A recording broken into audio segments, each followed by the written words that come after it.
السلام عليكم ورحمة الله وبركاته. السلام عليكم ورحمة الله وبركاته.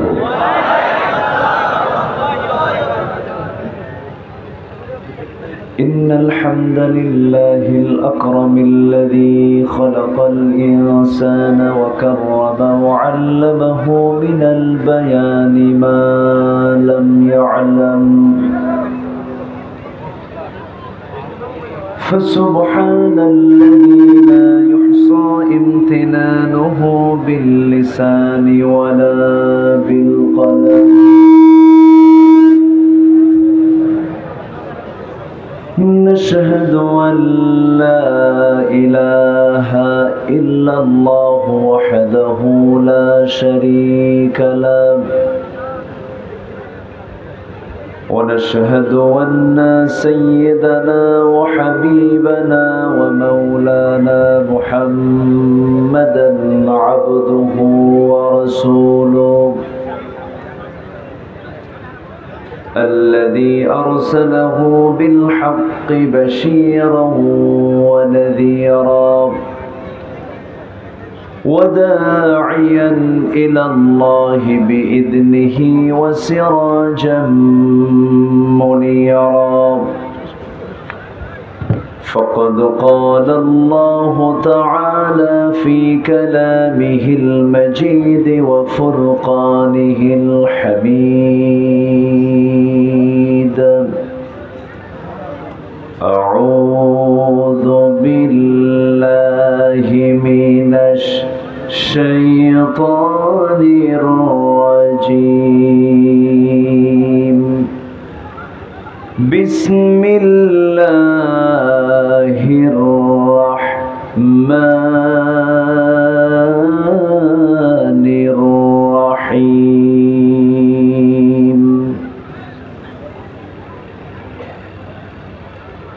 لقد كان لكم في رسول الله أسوة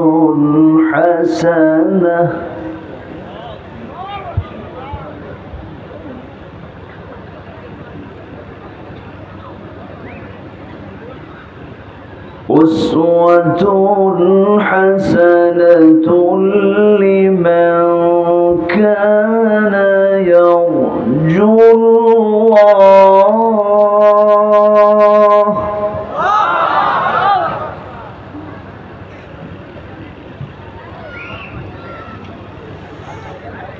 لمن كان يرجو الله واليوم الآخر وذكر الله كثيرا.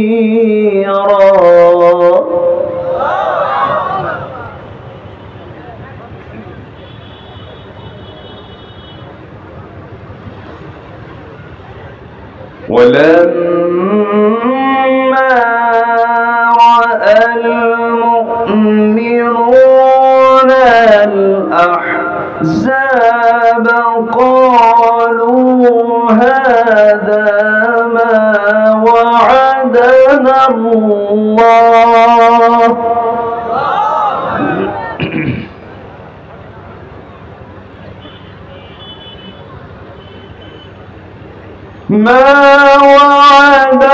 الله ورسوله وصدق الله ورسوله.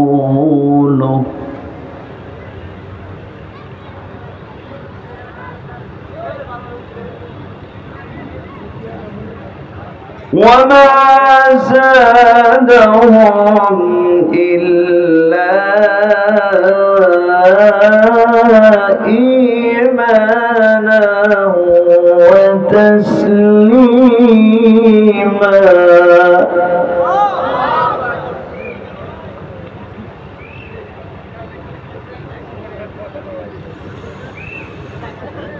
من المؤمنين رجال صدقوا صدقوا ما عاهدوا الله عليه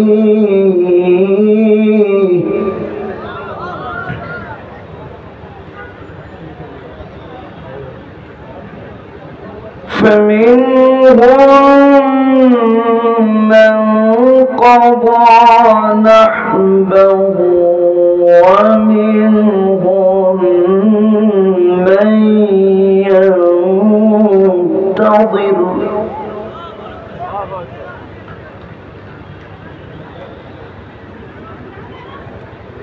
وما بدلوا تبديلا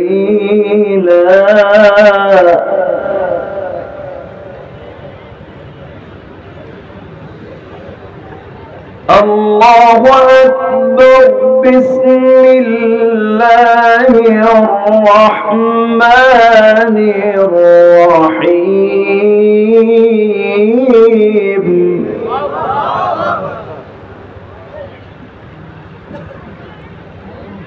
إن الله وملائكته يصلون على النبي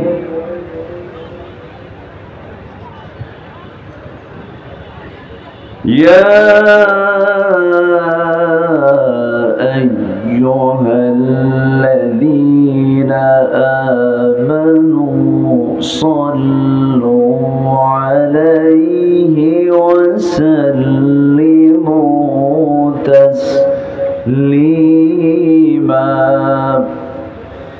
اللهم صل على محمد وعلى آل محمد كما صليت على إبراهيم وعلى آل إبراهيم إنك حميد مجيد اللهم بارك على محمد وعلى آل محمد كما باركت على إبراهيم وعلى آل إبراهيم إنك حميد مجيد আমি কোরআনের সুর মাঝে শুনেছি যে নাম আজানের সুর মাঝেও শুনেছি ও নাম ও নাম শুনেছি আমি আমার হৃদয় হে রাসূল নবীজি তোমায় হে রাসূল নবীজি তোমায়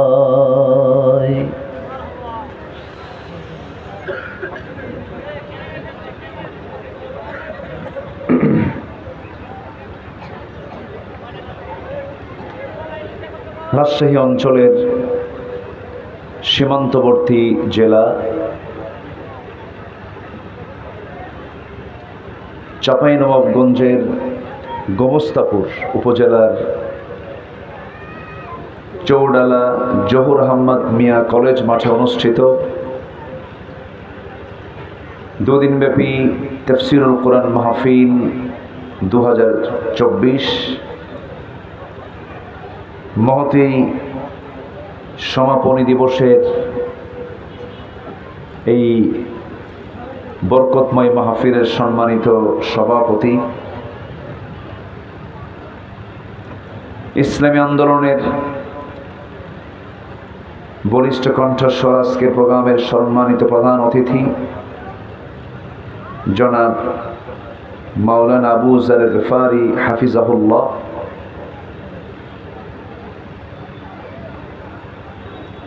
ফকিরপাড়া জামে মসজিদের সম্মানিত খতিব সাহেব সদর জনাব হাফিজ মাওলানা মুফতি আলী আশরাফ হাফিজাহুল্লাহ, উপস্থিত হাজারাত উলামায়ে কেরাম, বিশেষ করে কথা বলেছেন জনাব মাওলানা আনসারুল ইসলাম, উপস্থিত সম্মানিত মেহমানবৃন্দ, সামনে উপস্থিত দূরে কাছের বিভিন্ন স্থান থেকে ছুটে আসা কালেমার ঝান্ডাবাহী, তাওহীদের পতাকাবাহী, দ্বীন ইসলামের নরসারদুল বীর মুজাহিদ, প্রাণ প্রিয় সম্মানিত দ্বীনি ভাইরা, আড়ালে বসে আছেন শ্রদ্ধেয়া সম্মানিতা মা বোনেরা, আলোচনার সূচনায় আনুষ্ঠানিকতার মধ্য দিয়ে আমার পক্ষ থেকে আবারও হৃদয় নিংড়ানো, প্রাণ উজাড় করানো সালাম, আসসালামু আলাইকুম ওয়া রাহমাতুল্লাহি ওয়া বারাকাতুহু। সালামের জবাব একটু ক্লান্ত ক্লান্ত মনে হচ্ছে। ঘাম তো শরীর থেকে লবণ চলে গেলে ক্লান্তি চলে আসে। আসসালামু আলাইকুম ওয়া রাহমাতুল্লাহ। এই ফ্যানটা বন্ধ করতে বলেন, বন্ধ করতে বলেন, উদ্ভট আওয়াজ। সবাই কেমন আছেন? আমারে উল্টা প্রশ্ন করলেন, এ তো মোহাব্বতের লক্ষণ। আল্লাহ তাআলা আমাকে আপনার মতোই আপনার কাতারই রেখেছেন। বলি আলহামদুলিল্লাহ। হাজারো কাজের ভিড়ে ব্যস্ত সময়ে পাড়ি দিয়ে সারাটা দিন ঘর্মাক্ত দেহ নিয়ে স্ব কাজের ব্যস্ততা পাড়ি দিয়ে যখন একটু স্বস্তি দেবার জন্য, স্বস্তি নেবার জন্য নিজের আরামের নিড়ে গিয়ে ক্লান্তি দূর করার জন্য যখন বিছানার দিকে চলে যাবার সময় হয়েছে, ঠিক সেই সময় বসে আছেন কোরআনের টানে জান্নাতের বাগানে। সুযোগ করে দিলেন যে মহান প্রভু, যে মহান রব, সেই রবের শানে আমরা বলে উঠছি আলহামদুলিল্লাহ। আবারও বলছি আলহামদুলিল্লাহ। চিৎকার মেরে বলছি আল্লাহুম্মা ইন্নী আসআলুকা আল হুদা ওয়াত তুকা ওয়াল আফাফা ওয়াল গিনা। সবাই বলি আল্লাহুম্মা লাকা আসলামতু ওয়া বিকা আমানতু ওয়া আলাইকা তাওয়াক্কালতু ওয়া ইলাইকা আনাবতু ওয়া বিকা খাসামতু। আমরা আল্লাহ তাআলার শুকর আদায় করে নিলাম। সম্মানিত হাজিরিন, মাহফিল অনুষ্ঠিত হচ্ছে একটা কলেজ মাঠে। আজকে কি কোনো টেনশন আছে যে মাহফিল হবে কি হবে না? এমন শঙ্কা, ডঙ্কা, আতঙ্ক কি আছে? কিন্তু ইতিপূর্বে কি ছিল না? ছিল। যেহেতু টেনশন নাই, যদি একটু লম্বা সময়ে কথা বলি, আমাকে সময় দেওয়া যাবে তো? কিন্তু টাইম তো আমাকে দিয়েছেন এমন সময়, মানে টাইম সিলেকশনে এদেশের ম্যাক্সিমাম মাহফিল কমিটি ভুল করেন। সবই তো ঠিক, কিন্তু ঠিক তো কিছুই নেই। আমি এখানে মাগরিব পড়েছি, সলাতুল মাগরিব আদায় করেছি, তাহলে 6:30, 7:30, 8:30, 9:30, 10:30, 11:30, 6 ঘন্টা পর মাত্র মাইক পাইলাম। কথা বলছেন না? এখন হ্যাঁ, মাহফিল যদি আলোচনা শুরু হয়, কিছু লোকের নেচার হলো কি জানেন? হুজুরে তো দেখলামই, এখন যাই। কিছু লোক আছে আবার একটু ভাবে যে হুজুর দেখি কিরকম গরম করে, স্লোগান টোলোগান কিছু আসে কিনা। আবার কিছু লোক আছে দেখি তো হুজুরের সুরটা কেমন, বিভিন্ন চিন্তা নিয়ে। আবার কেউ আসে আবার লোকজন কেমন হলো। তো কোন নিয়ত কি ঠিক আছে? আমরা শুনতে এসেছি মূলত কার কালাম? আসতে বলবেন না, কার কালাম? আল্লাহর কালাম শুনবো আমরা অর্ধেক না পুরোপুরি? যখন কেউ মশারিতে যখন চতুর্দিকে মশারি টাঙ্গায় যখন শুয়ে পড়ে, মশারি কি পুরোটাই টানায় না একটু ফাঁকা রাখে? একটু ফাঁকা রাখলে হয় না? তাহলে কাম হবে? হ্যাঁ, মশারির দরকারই নাই। যখন খেতে বসে একটু খায় না পুরোটাই খায়? দুপুরে খাইতে বসছে পুরোটা খায় না একটু খায়? পুরোটাই খায়। তো যে কোনো জিনিস পরিপূর্ণ না করে অপূর্ণাঙ্গ রেখে যাওয়াটা অত্যন্ত অপছন্দনীয়। আমার দেশে ম্যাক্সিমাম মাহফিলগুলোতে মোনাজাত এর আগেই কিছু লোক যাওয়ার চিন্তায় ব্যাকুল হয়ে পড়েন, কিন্তু মাহফিলের শুরু হচ্ছে নাহমাদুহু দিয়ে এবং সর্বশেষ কাজ হলো কি করা? বলেন বলেন বলেন, কি করা? সবাই কি দোয়ায় শামিল হব না ইনশাআল্লাহ? জোরে বলি ইনশাআল্লাহ। একটা লোক উঠবেন না, প্রত্যেকেই এক একজন স্বেচ্ছাসেবক, দায়িত্বশীল। যদি কেউ উঠতে নেয় ধরে ফেলবেন। রাগ করলেন নাকি আপনারা? এই কথাগুলো আমার বলা লাগতো না, 11:30টার জন্য আমার বলা লাগলো। কেউ উঠবেন না, শুধু মাথায় রাখবেন একটা আমল নামার কি দাম, একটা সওয়াবের কি দাম। সেদিন যেদিন কেউ কারো উপকারে আসবে না, কিয়ামতের দিন বোঝা যাবে যে একটা আমলের কি মূল্য। যতক্ষণ বসে থাকবো শুধু মাথায় রাখবেন যে আমার আমল নামায় সওয়াব যোগ হচ্ছে, ফেরেশতারা আমার আপনার জন্য দোয়া করতেছে। এই কথা মনে থাকলেই তো আর ওয়াজও শোনা লাগবে না, কি ঠিক কিনা বলেন? বসে থাকবেন, কেউ উঠবো না। আমরা কোরআনের মাহফিলে এসে আমরা আদর্শ শ্রোতার পরিচয় দেব। জোরে বলি ইনশাআল্লাহ। আমার বুকটা ভরে গেছে। হাফেজদের মাথায় দস্তরবন্দি দেওয়া হলো। কোরআন কেউ মুখস্থ করতে পারে না, কোরআনটাকে সিনার মধ্যে জমা করে দেন তিনি কে? আসতে বলবেন না, তিনি কে? লা তুহাররিক বিহি লিসানাকা লিতাআজালা বিহি ইন্না আলাইনা জামআহু ওয়া কুরআনাহ। হে রাসূল, অস্থির চিত্ততা নিয়ে আপনি কোরআন বারবার আওড়াবেন না। আমি নিজে আল্লাহ তাআলা আপনার সিনার মধ্যে কোরআনকে জমা করে দেব। তাহলে হাফেজরা মুখস্থ করেন, আল্লাহ জমা করে দেয়। বলেন, হাফেজদের সিনার মধ্যে জমা করে দেন তিনি কে? তাহলে হাফেজ যারা, তারা কি নির্বাচিত নয়? কার নির্বাচিত? বলেন, কার নির্বাচিত? হাফেজের মাথায় দস্তরবন্দি দেওয়া হলো। নানা, দাদা, আর কে? বাবা, কাউরে বাদ দেয় নাই। আর বাচ্চাটারও কপাল ভালো, নানাও আছে, দাদাও আছে, বাপও আছে। তখন মনে মনে চিন্তা করো, আল্লাহ আমার তো নানা নাই, দাদাও নাই, বাপটা কোনো মতো আছে, তাও অসুস্থ। সম্মানিত ভাইয়েরা, অনেক কথা আছে, আস্তে আস্তে করে বলবো আমি। মাহফিলটা মাদ্রাসার, কে কি দান করেছেন জানি না। এদেশের মাদ্রাসাগুলো আমার আপনার গাছের লাউ বেচার, কদু বেচার টাকা দিয়ে চলে, বলি আলহামদুলিল্লাহ। আর বিগত 16টি বছর সেই মাহফিলের জোর কইরা প্রধান অতিথি হয়েছে ওই সমস্ত স্বৈরাচারগুলো, ঠিক কিনা? কমিটির মূল দায়িত্ব তারা জোর করে আদায় করে নিয়েছে। আজকে সেই পরিবেশ আর নাই। ওরা অনেক অভিযোগ দিয়েছিল আলেমদের বিরুদ্ধে।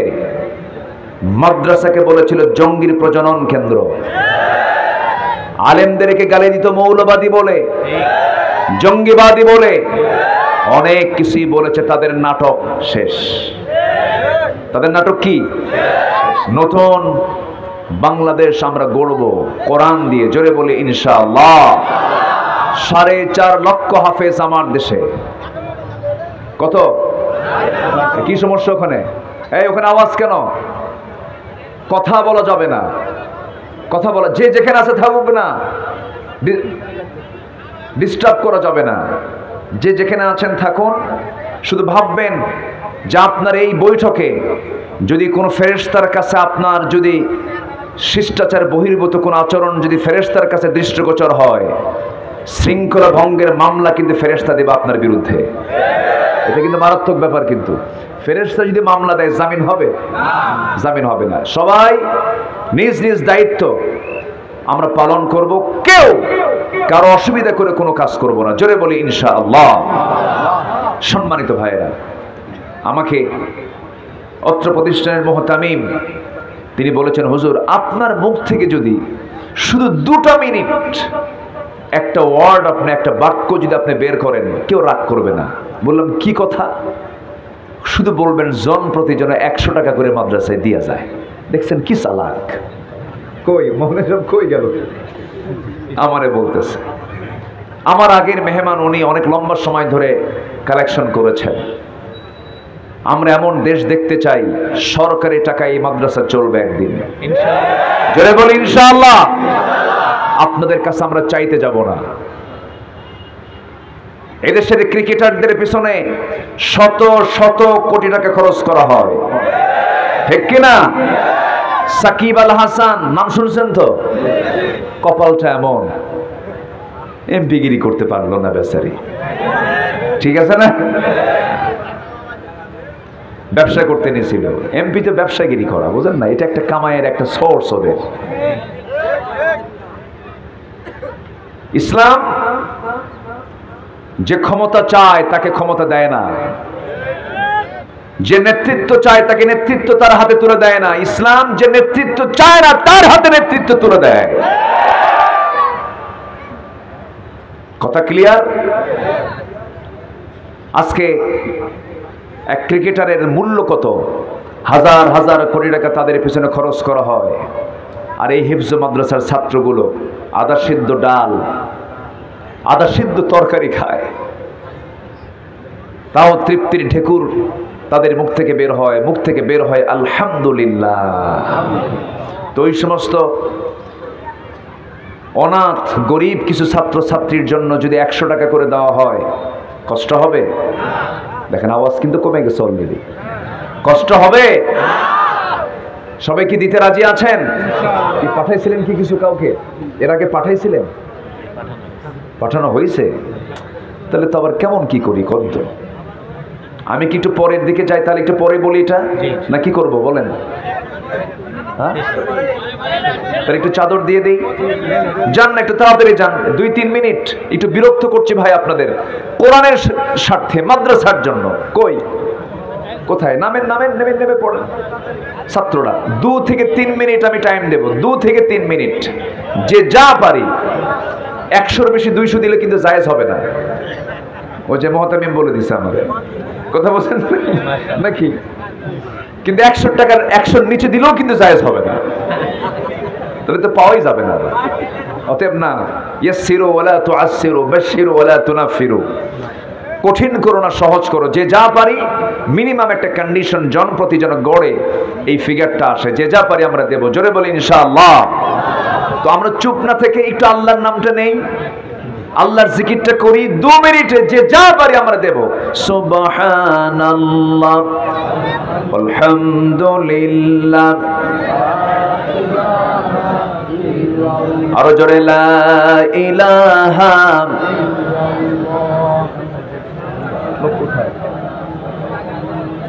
চরম ব্যর্থতা আপনাদের।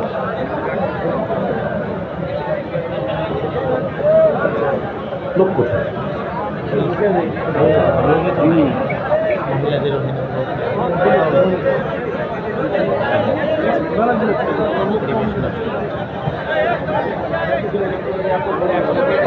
একশো জন লোক থাকলো, 100 জন কোথায়?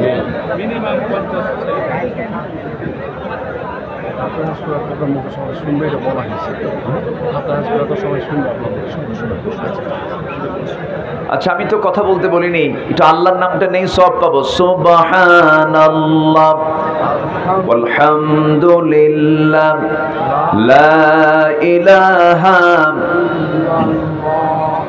একটা লোক আমরা উঠবো না, জি বসি। আমি তো আলোচনা শুরুই করতে পারলাম না। আপনাদের এলাকার প্রতিষ্ঠিত মাদ্রাসার জন্য আমি চাচ্ছি, আপনি যদি রাগ করেন তাহলে আপনার এলাকা, আপনি এলাকাবাসী, আপনি যদি রাগ করেন তাহলে দূরের লোক কি মনে করবে? জিকির করে সুবহানাল্লাহ আলহামদুলিল্লাহ। ঘুম নাই, ঘুম নাই, চোখে ঘুম নাই, ঘুম নাই, ঘুম নাই, দেখছেন? সব নিশি কুটুম, এখন বাচ্চারা ঘুমায় না। আমার ছোট্ট একটা মেয়ে আছে, এই নতুন অতিথি, 1.5 বছর বয়স, ও রাত 3টায় ঘুমায়। মানে এখন বাচ্চাগুলো ডিজিটাল হয়ে গেছে, বুঝলেন, খুব আধুনিক হয়ে গেছে তারা। কিন্তু না, ঘুমাতে হবে, ঘুমাতে হবে।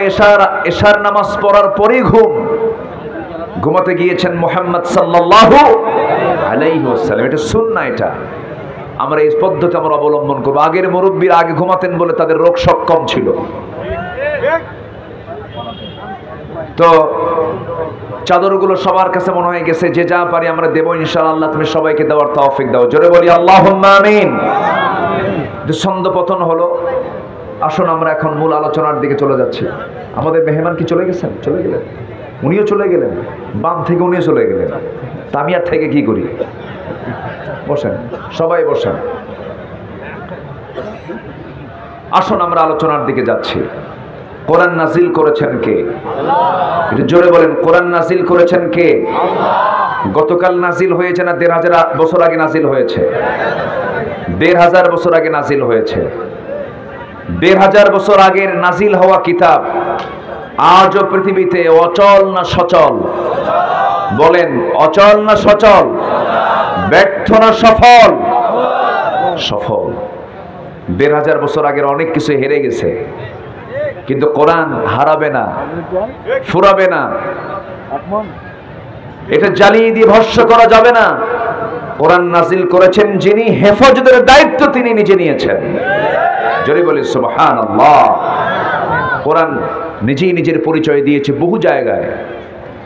আল্লাহ রাব্বুল আলামিন বলেন, ইন্না হাযাল কুরআনা ইয়াহদি লিল্লাতী হিয়া আকওয়াম ওয়া ইউবাশশিরুল মুমিনিনা আল্লাযীনা ইয়া'মালুনাস সালিহাত আন্না লাহুম আজরান কাবীরা। জোরে বলুন আল্লাহু আকবার। কোরআন নিজেই তার পরিচয় দিয়ে দিল। কার উপর নাযিল হয়েছে তাও বলে দিচ্ছে, আলহামদুলিল্লাহিল্লাযী আনজালা আলা আবদিহিল কিতাব ওয়া লাম ইয়াজআল লাহু ইওয়াজা। জোরে বলুন আল্লাহু আকবার। সংরক্ষিত কোথায় ছিল? বাল হুয়া কুরআনুম মাজিদ ফি লাওহিম মাহফুজ। তাও বলে দিল। কখন নাজিল হয়েছে, কোন সময় নাজিল হয়েছে বলো, টাইমটা কখন, দিনে না রাত্রে? আল্লাহ রাব্বুল আলামিন বলেন, হামিম ওয়াল কিতাবিল মুবিন ইন্না আনজালনাহু ফি লাইলাতিন মুবারাকাতিন ইন্না কুন্না মুনজিরিন। জোরে বলুন আল্লাহু আকবার। কোন রাত্রে নাজিল হয়েছে? ইন্না আনজালনাহু ফি লাইলাতিল কদর। কোন মাসে নাজিল হয়েছে? শাহরু রমাদান আল্লাযী উনজিলা ফীহিল কুরআন হুদাল লিন-নাসি ওয়া বায়িনাতিন মিনাল হুদা ওয়াল ফুরকান। জোরে বলুন আল্লাহু আকবার। আমার বন্ধুগণ, ভাষাটা কি কোরআনের? তাও কোরআন বলে দিচ্ছে, তানজিলুম মিনার রহমানির রহিম কিতাবুন ফুসসিলাত আয়াতুহু কুরআনান আরাবিয়্যান লিকাওমিন ইয়ালামুন। জোরে বলুন আল্লাহু আকবার। কোরআন নাজিল হয়েছে কোন ভাষায়? জোরে বলেন। বামে লেখে না ডানে লেখে? বামে পড়ে না ডানে পড়ে? আর আমরা বাংলা লিখি ডানে না বামে? বামে। এই জন্য তফাৎ হয়ে যায়। আমাদের লেখার রীতি হলো বামে, কোরআন লেখার রীতিটা হলো ডানে। আল্লাহ রাব্বুল আলামিন ডান দিয়ে কোরআনটা শুরু করেছেন। এই জন্য আমাদের কোরআনটা বুঝতে নিয়ে মাতৃভাষাটা আমাদের পাই নাই। মাতৃভাষা কোরআনটা আল্লাহ রাব্বুল আলামিন নাজিল করেছেন, কারণ আমার নবীর ভাষাটা ছিল কি বলেন, জোরে বলেন, আরো জোরে। আরবি, আরবিকে ভালোবাসার দরকার আছে না নাই? আমাদের বাংলার দাম বেশি না আরবির দাম বেশি? বলেন বলেন বলেন, আরবির দাম বেশি। এই ওয়াজ তো 16 বছর ভালো করে করতে দেয়নি, বোঝেন নাই? কেই তো হুজুর তো মৌলবাদী, বাংলার চেয়ে আরবির দাম বেশি বলে ফেললো। অবশ্যই বেশি। রাসূল বলেছেন আমার ভাষা আরবি, কোরআনের ভাষা আরবি, কবরের ভাষা আরবি, হাসরের ভাষা আরবি, জান্নাতের ভাষাও আরবি। অতএব আরবিকে ভালোবাসার দরকার আছে না নাই? আসতে বলবেন না, আছে না নাই? আচ্ছা, এই জন্য কোরআন পড়তে হবে কম না বেশি? পৃথিবীর শ্রেষ্ঠ মানুষকে না, রসুল তো মুহাম্মদ, রসুল তো শ্রেষ্ঠ মানুষই। কোন লোকটা শ্রেষ্ঠ? যদি কোরআনকে প্রশ্ন করেন, হাদিসকে প্রশ্ন করেন, পৃথিবীতে সবচেয়ে দামি লোকটা কে? কি সুন্দর জবাব দিচ্ছে, বলি আলহামদুলিল্লাহ, জোরে বলি আলহামদুলিল্লাহ। খুব দামি কথা। যে নিজে কোরআন শেখে এবং অপরকে শিখায় কোন ভাষায়? আরবি। বলেন কোন ভাষায়? আরবি ভাষায়। সম্মানিত ভাইয়েরা, আরবি না শিখলে নামাজ হবে না। আরবি না শিখলে কবরের 3টি প্রশ্নের জবাব দেওয়া যাবে না। আরবি না শিখলে জান্নাতে যাওয়ার সুযোগও পাবেন না। ঠিক কি না? এর মানে আমি বলছি না যে বাংলার দাম নাই। বাংলা ভাষার মালিক কে? আসতে কয়, আরো জোরে বলেন, আরো জোরে বলেন, আরো জোরে বলেন। কিন্তু বাংলায় কোরআন নাজিল হলে পরে, বাংলায় যদি কোরআন নাজিল হতো, কোরআনের এইরকম মজা আমরা পেতাম না। লিকাওমি ইয়ালামুন, মানে মানুষ যেন সহজেই কোরআনটাকে বুঝতে পারে। এই জন্য আমি কোরআনটাকে আরবিতে নাজিল করেছি। ইন্না আনজালনাহু কুরআনান আরাবিয়্যান লাআল্লাকুম তাআকিলুন। সূরা ইউসুফ আল্লাহ তাআলা এটা স্পষ্ট করে দিয়েছেন। তাহলে কোরআন বাংলায় নাজিল হলে এরকম করে বোঝা যেত না যেমন করে কোরআন আরবিতে নাজিল হয়েছে বলে। তাহলে কোরআন আমরা বুঝতে চাইলে আমরা বুঝবো, কোরআনকে বুঝবো কোরআনের ভাষা দিয়ে। জোরে বলি ইনশাআল্লাহ। এর জন্য মাদ্রাসায় পড়ার দরকার আছে না নাই? আসতে বলবেন না, আছে না নাই? তবে ডাক্তার হওয়ার দরকার নাই, আসতে বলে। ইঞ্জিনিয়ার হওয়ার দরকার নাই, আইনজীবী হওয়ার দরকার নাই, প্রশাসক হওয়ার দরকার নাই, ডিসি, এসপি, মেজর, কর্নেল হওয়ার দরকার নাই। ইসলাম কোন শিক্ষাকে বাধা দেয়নি। কিন্তু দুঃখজনক হলো সত্য, আমরা এসপি পেয়েছি কিন্তু এসপি কে কোরআনওয়ালা পাইনি। আমরা ডিসি কে পেয়েছি, ডিসি কে কোরআনওয়ালা পাইনি। আমরা মন্ত্রী পেয়েছিলাম, মন্ত্রীকে আমরা আল্লাহওয়ালা পাইনি, কোরআনওয়ালা পাইনি। কারণ তারা যেই এলএম দিয়া ডিসি হয়েছেন, এসপি হয়েছেন, জজ হয়েছেন, ব্যারিস্টার হয়েছেন, মেজর হয়েছেন, তারা কোরআনের শিক্ষায় শিক্ষিত হয়ে তারা ওই পদে যান নাই। কিন্তু পৃথিবীতে যত শিক্ষা আছে, সকল শিক্ষা যেটা কল্যাণের জন্য কল্যাণময়, যেটা কল্যাণের পথ দেখায়, সব শিক্ষাই ইসলামী শিক্ষা।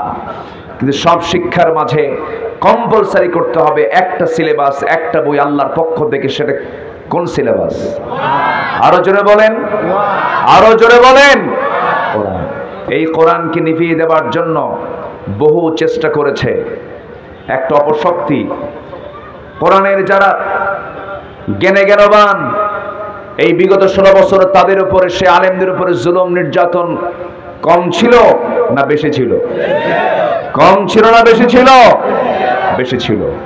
এদেশের কোরআনের তাফসীর মাহফিল বলতে বোঝায় এই মাহফিলের সংস্কার যিনি সাধন করেছেন, মন্ত্রমুগ্ধের মতো লক্ষ লক্ষ লক্ষ লক্ষ জনতা এট এ টাইম মাহফিল উপস্থিত হয়ে যার বক্তৃতা শুনেছেন, সেই মহান ব্যক্তিত্বকে জনবিচ্ছিন্ন করার জন্য দীর্ঘ 13টি বছর তাকে অন্ধকার প্রকোষ্ঠে জুলুম করে নির্যাতন করে রাখা হয়েছিল।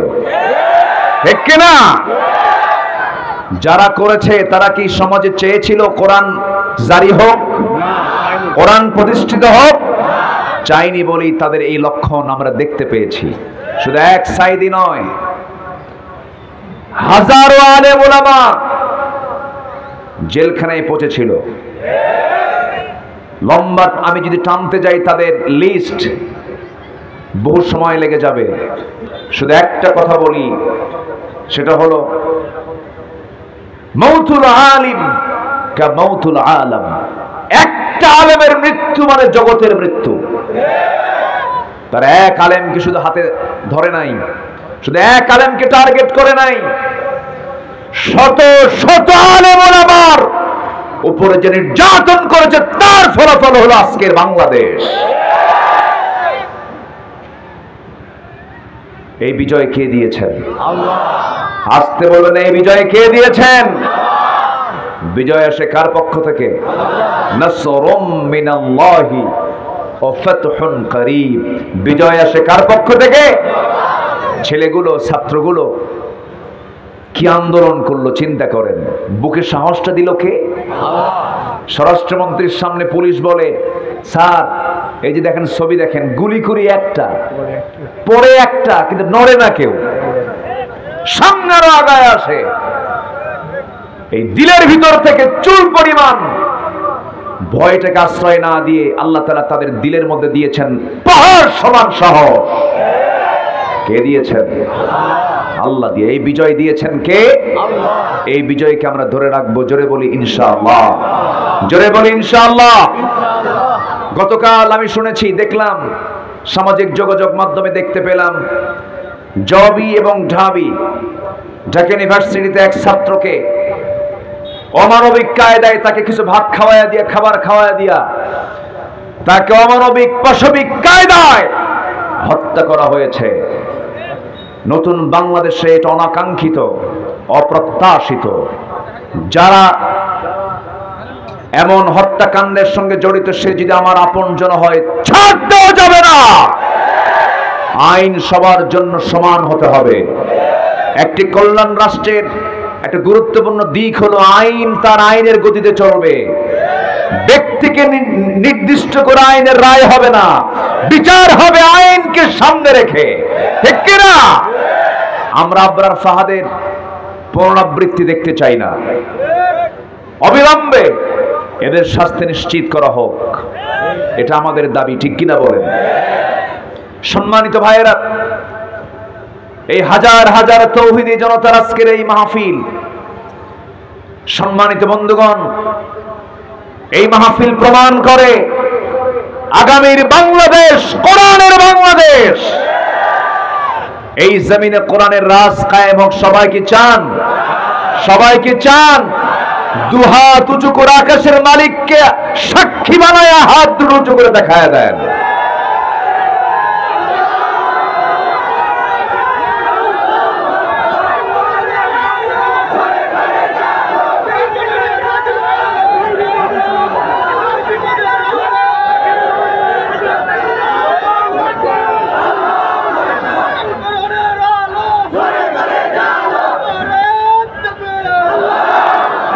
আল্লাহ কবুল করুন। জোরে বলে আমিন, আরো জোরে আমিন।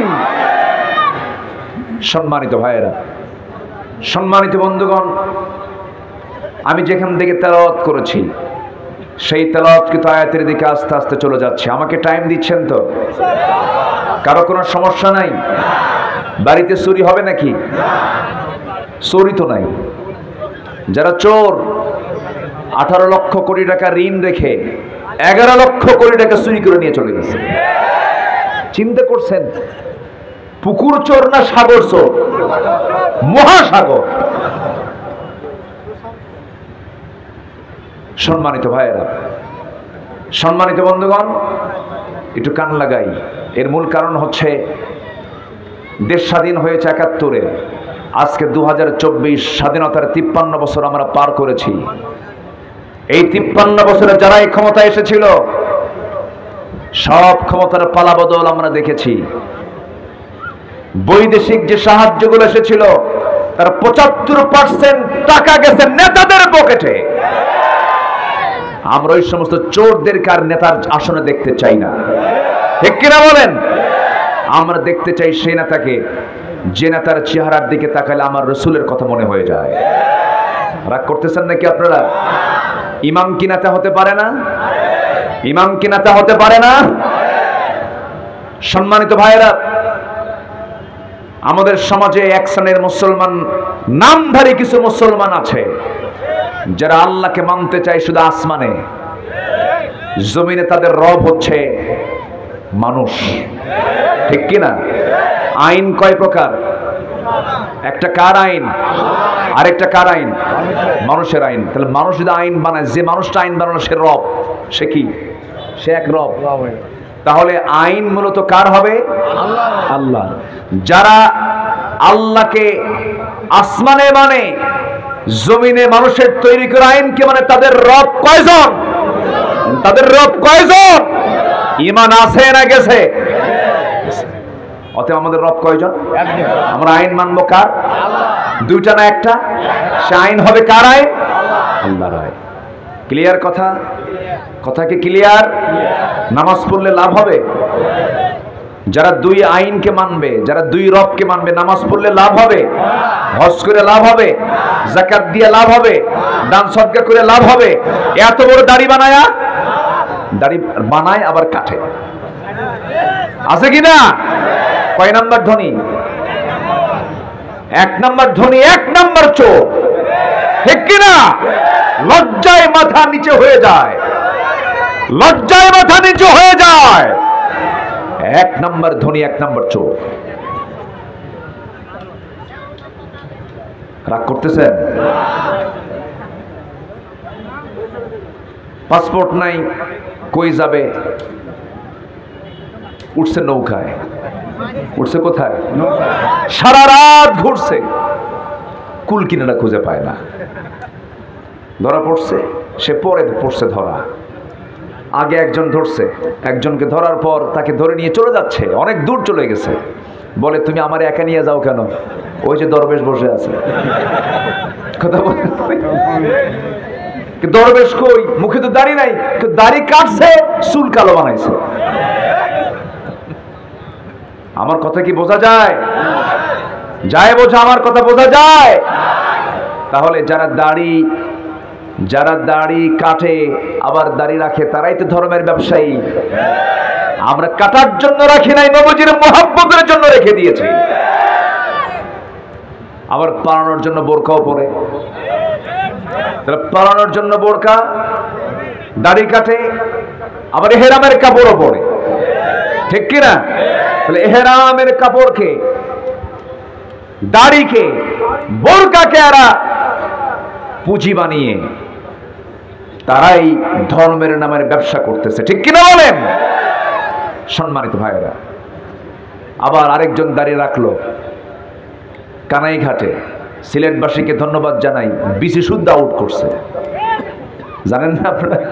বিসি নাই কি? কথা বোঝা যায়? কি ধমকা ধমকি, কি টকশো দেখি মারামারি, মেজাজ কি! সে নিজে বলে, আমি নিজেকে গর্বিত মনে করি আমি সাইদির বিরুদ্ধে ফাঁসির রায় দিয়েছি। অহংকার টেকসই হয় না। কলার পাতার উপরে শুয়েছিল, মুখে দাড়ি লম্বা। বলা হলো, কি ব্যাপার?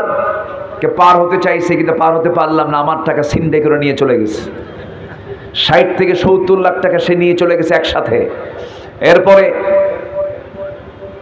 বললাম, আমি একজনকে ঘুষ দিলাম। কি দিলাম?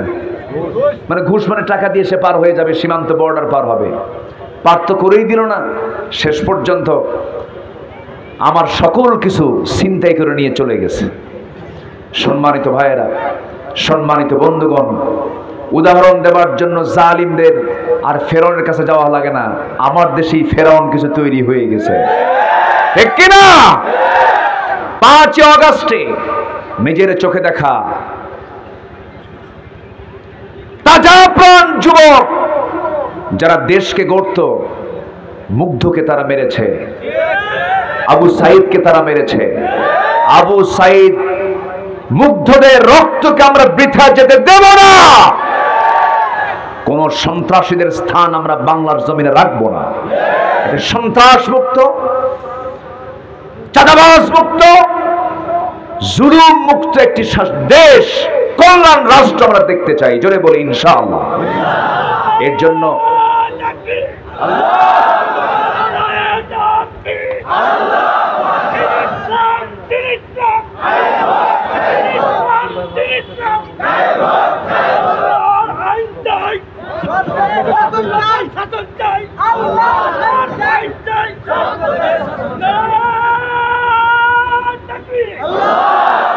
মাশাআল্লাহ, অনেক সুন্দর স্লোগান দিয়েছেন আপনারা। স্লোগানও দিতে দেয় নাই 16 বছর।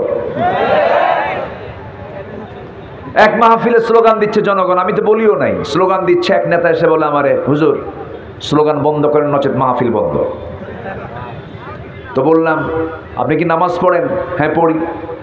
নামাজে কি স্লোগান আছে? কে আছে? আল্লাহু আকবার, রুকুতে আল্লাহু আকবার, সেজদায় আল্লাহু আকবার। হ্যাঁ আছে। আজানে কি স্লোগান আছে? হ্যাঁ আছে। কি? আল্লাহু আকবার। তাহলে আজান শুরু আল্লাহু আকবার, নামাজ শুরু আল্লাহু আকবার, জানাজাও শুরু। তো বললাম যে আপনি যদি আজকে মাহফিল স্লোগান বন্ধ করতে চান, আপনার জানাজা বন্ধ করা দরকার। জানাজায় স্লোগান আছে না নাই? স্লোগান ছাড়া যাবেন কই আপনি? সম্মানিত ভাইরা, 560টা মসজিদ হয়েছে বাংলাদেশে, মডেল মসজিদ, ঠিক কি না? এই মসজিদ নির্মাণ করার পিছনে সবচেয়ে বড় অবদান হলো সৌদি অনুদান দিয়েছে 8,000 কোটি টাকা। এটা প্রকাশ পায়নি। যে নেতাই মঞ্চে আসে আর খালি প্রথমেই বলে 560টা মসজিদ বানিয়েছে আমরা। কি আছে না? এরকম আছে না? অথচ সেই টাকাগুলো অনুদান এসেছে সৌদি আরব থেকে। এরকম করে বহু, একটা দুইটা নয়, বহু ইস্যু আছে। শাহবাগ গণজাগরণ মঞ্চ তৈরি করেছিল, ওই সময় কিছু সুবিধাবাদী আলেম নামের কলঙ্ক সেই জায়গায় গিয়ে শেল্টার নিয়েছিল। আজকে তাদেরও অবশ্যই তাদের ব্যাপারেও সচেতন হওয়া দরকার। আমি আমার ভাষায় বলবো না, অধিকাংশ আলেম ওলামা দেশে একমত।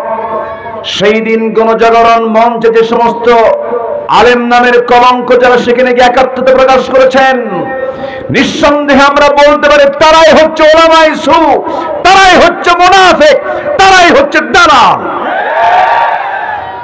জ্ঞান আবু জেহেলের কম ছিল না। আবু জেহেলের জ্ঞান কম ছিল? আবু জেহেলকে বলা হতো আবুল হাকাম।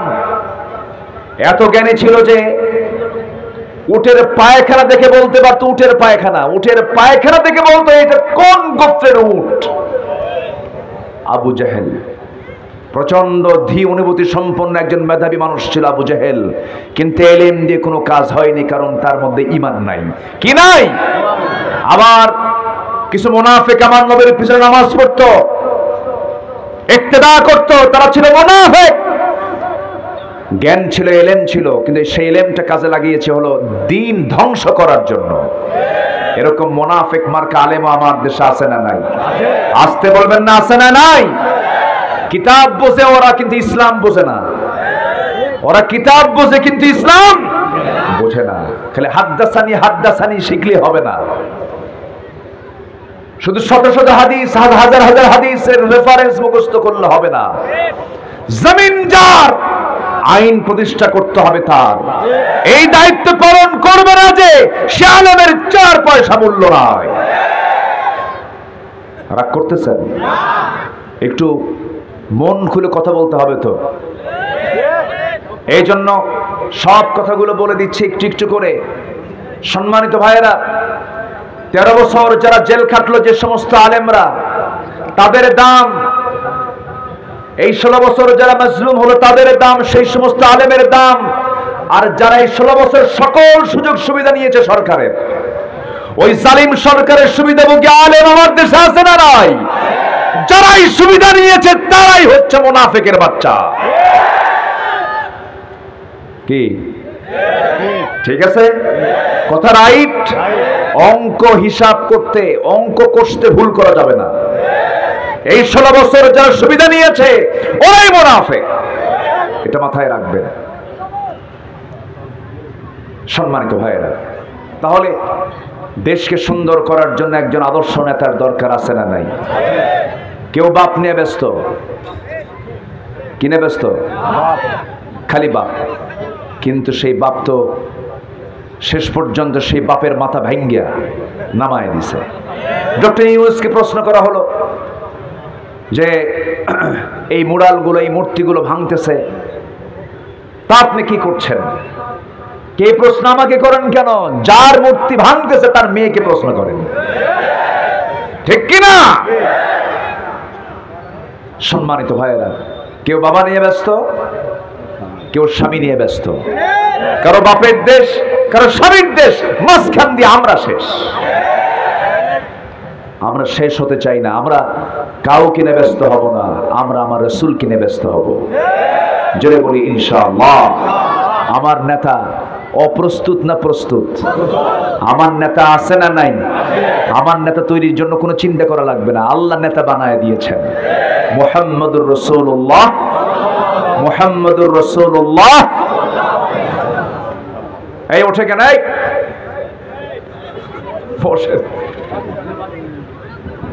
ওষুধ যদি বাচ্চা না খেতে চায়, মা কি করে? বাচ্চা খায় না ওষুধ, জ্বর 100 ডিগ্রি তাও খায় না, 2 হাত আর 2 পা জোর করে শক্ত করে ধরে খা। বোঝেন নাই? বসেন, এই ধমকের মধ্যে মহব্বত আছে, রাগ করেন না, একটু বসেন। আমাদের নেতা কয়জন? এই নেতা কে বানিয়ে দিয়েছেন? বলেন, কে বানিয়ে দিয়েছেন? আল্লাহ তাআলা।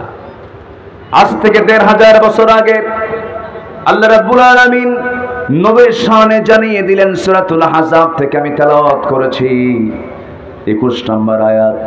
বাড়িতে গিয়ে মিলায় নেবেন। কয় নম্বর আয়াত বলেন?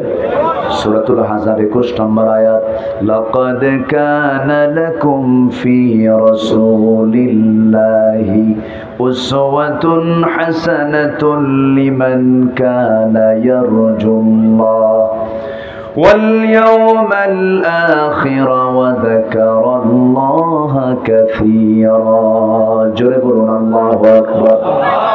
তোমাদের জন্য উত্তম আদর্শের বাস্তব নমুনা কেউ নয়, শুধুমাত্র একজনকে আমি উসওয়া হাসানা করেছি, তিনি হচ্ছেন মুহাম্মদুর রাসূলুল্লাহ সাল্লাল্লাহু আলাইহি সাল্লাম, যার জীবনে একটা ভুল ছিল না, একটা কালিমা ছিল না, একটা দাগ ছিল না। এই যে ছোট্ট ছোট্ট শিশুরা বসে আছে, এই ছোট্ট শিশুর পাশে যখন রাসূল বসে যেতেন, যখন ওই শিশুগুলোর যখন রাসূলকে দেখতে পেত, তাদের আকর্ষণীয় খেলা ছেড়ে দিয়ে তারা নবীর সঙ্গে খেলায় ব্যস্ত হয়ে পড়ত। নবী যখন স্ত্রীর মাঝে যেতেন, স্ত্রীরা রাসূলকে খুব মহব্বত করতেন, রাসূলও তাদেরকে খুব মহব্বত করতেন, স্বামী হয়ে যেতেন, তাদের আদর্শ স্বামী হয়ে যেতেন। আমার নবীজির আদর্শ আল্লাহ রাব্বুল আলামিন এত পবিত্র করে দিয়েছেন যে যার জীবনে একটা ভুল নাই, যিনি কোনো এক চুল পরিমাণ কোনো গুনাহ করতে পারে, গুনাহ করেন নাই, গুনাহমুক্ত রেখে দিয়েছেন কে বলেন? আল্লাহ রেখে দিয়েছেন। সম্পূর্ণ মাসুম ছিলেন, যার জীবনে একটা মিথ্যা কথা ছিল না, অযাচিত কোনো কথা তার মুখ থেকে বের হয় নাই কোনোদিন, একটা মিথ্যা কথা বের হয় নাই, অপ্রাসঙ্গিক কথা বের হয় নাই, অপ্রয়োজনীয় কথা বের হয় নাই। এমনকি আমার নবীজি কৌতুক করে একটা মিথ্যা কথাও কোনোদিন বলেন নাই। আমার নবীজির জীবনে একটা রেকর্ড, এই রেকর্ড পৃথিবীর কোনো মানুষ ভাঙতে পারবে না। যদি প্রশ্ন করা হয় আদম থেকে শুরু করে নিয়ে আজ পর্যন্ত কোন ব্যক্তির জীবনে একটা মিথ্যা কথা নাই, মুখ থেকে বের হবে, তার কার নাম বলেন? মুহাম্মদ সাল্লাল্লাহু আলাইহি ওয়াসাল্লামের নাম। কি চরিত্র ছিল! বাচ্চাদের সঙ্গে যখন খেলতেন, বাচ্চারা সব কিছু ভুলে যেত, নবীর সঙ্গে খেলায় ব্যস্ত হয়ে পড়ত। নবীজি বাচ্চাদের আদর করতেন এবং রাসূল যে ঘোষণা দিয়েছেন, মাল্লাম ইয়ারহাম সাগীরানা, যে ছোট ছোট বাচ্চাদেরকে স্নেহ করবে না, বড়দেরকে সম্মান করবে না, সে আমার উম্মতি না। আমার নবীজি বাচ্চাদের সঙ্গে ঘন্টার পরে ঘন্টা সময় দিতেন। আম্মা জান আয়েশা মাঝে মাঝে বলতেন, আমার নবীজির কলিজার টুকরা নাতি হুসাইন নবীর কোলে মাঝে মাঝে বসে থাকতো, ঘন্টার পরে ঘন্টা চলে যেত। আম্মা জান আয়েশা বলেন, আমার কাছে মনে হতো আমার চাইতে রাসূল হাসান হুসাইনকে সবচাইতে বেশি সময় দিতেন। জোরে কোন সুবহানাল্লাহ। আমার নবীজি হুসাইনকে নিয়ে একদিন মসজিদে নববীর ভিতরে বসে আছেন। সিরাত গ্রন্থে এসেছে, সিরাতের মাস, নবীজির জন্মের মাস, নবীজির মৃত্যুর মাস, সেই মাসে নবীজির জীবন থেকে হালকা কিছু কথা বলা দরকার। আমার নবীজি বসে আছেন, কোলের মধ্যে শিশু হুসাইন বসে আছে। নবীজি বলছেন, না না কি করো, কি খাইছো? কেই খাইছি না না। গল্প করতে করতে হঠাৎ করে আমার নবীজি লক্ষ্য করেন বাবে জিবরিল দিয়া। জিবরাইল আলাইহিস সালাতু ওয়াস সালাম নবীর সামনে দাঁড়ালেন, আস্তে করে বসে গেলেন। নবীজি দেখেই বললেন, আমার কলিজার টুকরা হুসাইন, আমার সামনে কে এসে বসলো, তুমি তাকে চিনো নাকি? সঙ্গে সঙ্গে বলছেন, না না, এই লোকটা মাঝে মাঝে আপনার কাছে আসে, কিন্তু কেমন যেন মনে হয়। কি মনে হয় বলো না না? এই লোকটা মাঝে মাঝে আপনার সাথে দেখা করার জন্য আসে। এত সুন্দর তার মাথার চুল, কালো কালো কেশ, ফ্রেশ তার কাপড় চোপড়, শুধু চট করে আসে, চট করে চলে যায়। লক্ষণ আমার কাছে ভালো মনে হয় না। কেন, কি হয়েছে? সকল সাহাবী আপনার সঙ্গে যখন দেখা করতে আসে, কেউ খালি হাতে আসে না। এই জাহালে সোফার সদস্যরা না খেয়ে থাকে, খেজুর নিয়ে আসে, কেউ আঙ্গুর নিয়ে আসে, বেদানা নিয়ে আসে, উটের গোশত নিয়ে আসে, উটের দুধ নিয়ে আসে। কিন্তু এই সাহাবী মাঝে মাঝে আপনার কাছে আসে, শুধু খালি হাতে আসে, খালি হাতেই চলে যায়। একটু কৃপণ মার্কা সাহাবী। আমার নবীজি মুস্কি মুস্কি হাসি মেরে বলছে, না না, তুমি মেহমান কেমন করে বলতে পারো না? চোখের ভাষায় জিবরাইলকে বুঝায় দিচ্ছেন, জিবরাইল, আমার নাতির কবলে পড়ে গেছো, বড় বেকায়দায় তোমার হয়তো হয়ে গেল আজকে। আমার নাতি আমার এ ছাড়ে না। আমার নবীজি বললেন, না না, মেহমান কেমন করে বলতে নেই। ওইদিকে আল্লাহ বলছেন, ও জিবরাইল, আমার প্রিয় দোস্তের প্রিয় নাতি হুসাইন যখন শক করিয়ে ফেলেছে, তোমার পকেট থেকে কিছু খসায় ছাড়বে, পকেটের ভিতরে হাত দিয়ে দেখো, আমি আল্লাহ রাব্বুল আলামিন। লক্ষ্য করে দেখো জিবরাইল, তোমার পকেটের মধ্যে আঙ্গুরের ছড়া একটা ঢুকায় গেছে। যেরকম সুবহানাল্লাহ, মওজুদ হয়ে গেছে। পকেটে হাত দিলেন, সুন্দর টসটস আঙ্গুরের ছড়া বের করলেন, নবীর সামনে ঝুলায় রাখলেন। আমার রাসূল বলছেন, ও নানা হুসাইন, কে বলেছে তোমার কৃপণ সাহাবী দেখো, টসটস আঙ্গুর তোমার জন্য কে যেন আনছে, দেখো কি সুন্দর মেহমান তোমার জন্য আনছে। কে বলেছে? কৃপণ সাহাবী। হুসাইন বলছে, না না, এতক্ষণ ভাবছিলাম সাধারণ কৃপণ, এখন দেখে মারাত্মক কৃপণ। কেন? পকেট আঙ্গুর থুই আঙ্গুর বের করে না। জোরে কান সুবহানাল্লাহ, আরো জোরে বলে সুবহানাল্লাহ। আমার নবীজি এবার বলছে, না না, মেহমান কেমন করে বলতে নাই, তুমি এখন খাওয়া শুরু করো। এবার তিনি বলছেন, না না, মেহমান আগে খায় না, বাড়িওয়ালা আগে খায়, আমি তো বাড়িওয়ালা, আগে মেহমানরে খাওয়ান। জিবরাইল মনে মনে চিন্তা করে, হারে কোন মুসিবতে পড়লাম, খাও তো আমি বুঝি না, কেমনে খাবো? জোরে কান আল্লাহু আকবার। আমার নবীজি বাচ্চাদের সঙ্গে সময় দিতেন, বাচ্চাদের সমস্ত কথাগুলো শুনতেন। এক সাহাবীর সামনে দাঁড়ানো, তিনি বলছেন, ও সাহাবী, তুমি কেমন আছো? ভালো আছি। তোমার বাসার পাখির নগারটা কেমন আছে? পাখির খবর আমার রাসূল রাখতেন, রেখেছেন। আমার নবীজি বাচ্চাদেরকে টাইম দিয়েছেন ঘন্টার পরে ঘন্টা। আমার নবীজি খুতবা দিচ্ছেন, সাহাবায়ে কেরাম খুতবাগুলো শুনতেছেন। এমন সময় দরজা লাগানো অবস্থায় হুসাইন দরজার সামনে দাঁড়ায়া বলে, ও চাচা, দরজা খোলো। দরজা খোলা যাবে না কেন? রাসূল এখন খুতবা দিচ্ছেন, আলোচনা করছেন। খেপে গিয়ে, রেগে গিয়ে হুসাইন বলছে, তোমরা যে নবীর কথা বসে বসে ঘন্টার পরে ঘন্টা শোনো, সেই নবীর চাইতে আমার দাম কি কোনো অংশে কম নাকি? তোমাদের নবীর চাইতে আমি হুসাইন 1000 গুণে বড়। রাস্তা ছাড়ো। ধমক একটা মারলেন, দরজা ভয়ে খুলে দিয়েছে। কারণ বাপ যেমন বিশাল বড় জ্ঞানী ছিলেন, সন্তান তেমন বিশাল বড় জ্ঞানী। যেমন পিতা তেমন তার সন্তান। হুসাইন ইবনে আলীও জ্ঞানী, হুসাইনও জ্ঞানী। আমার নবীজির সঙ্গে দেখা করার জন্য দরজা ক্লিয়ার করে নবীর সামনে দাঁড়ায় আছেন, কিন্তু মোশান অন্যরকম, মুখে হাসি নাই, মুখটা ভাব গম্ভীর হয়ে তিনি দাঁড়িয়ে আছেন। আমার নবীজি খুতবা ছেড়ে দিয়ে বলছেন, না না রে, মনটা খারাপ কেন? কি হয়েছে বলো?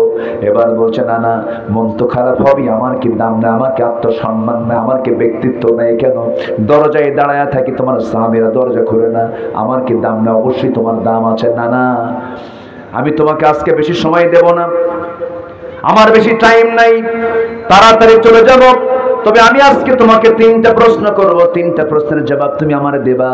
কি প্রশ্ন বলো? না না, 3টা প্রশ্নের ভিতরে 1 নম্বর প্রশ্ন হলো, আমি তোমার চাইতে বড়। রাসূল বলছেন তুমি আমার চেয়ে কেমনে বড়, বয়সও ছোট, সব কিছু দিয়ে তুমি আমার চাইতে ছোট হবে কেন? না, তিনটা কারণে বড়। তিনটা প্রশ্ন আমি আপনাকে করব, করো কি প্রশ্ন?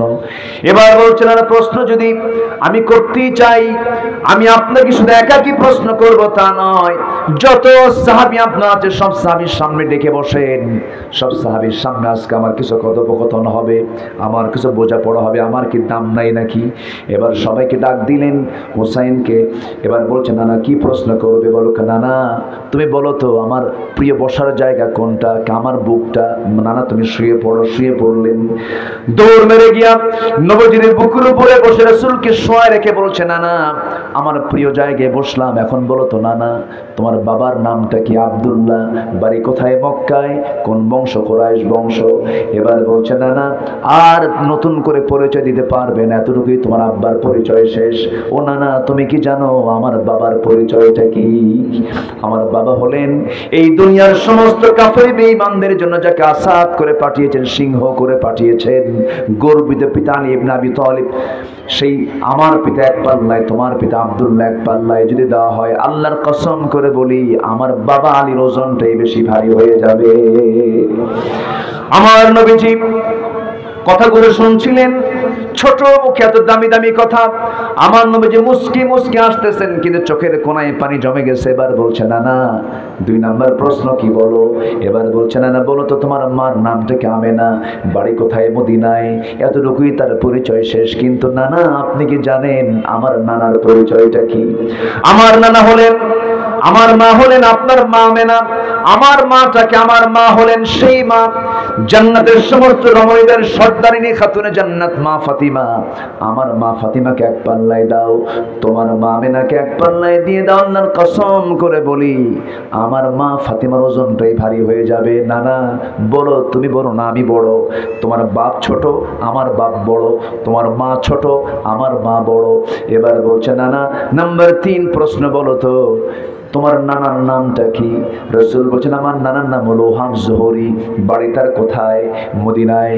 এতটুকুই তার পরিচয় শেষ। ব্যবসায়ী ছিলেন, এতটুকুই পরিচয় শেষ। নতুন করে আর কোনো পৃষ্ঠা আপনি যোগ করে লিখতে পারবেন না, তার কোনো তেমন ক্রেডিট নাই, তেমন কোনো অর্জন নাই। কিন্তু নানা তুমি কি জানো আমার নানার পরিচয়টা কি? আমার নানাকে, আমার নানার পরিচয় লিখতে শুরু হলে শেষ হবে না।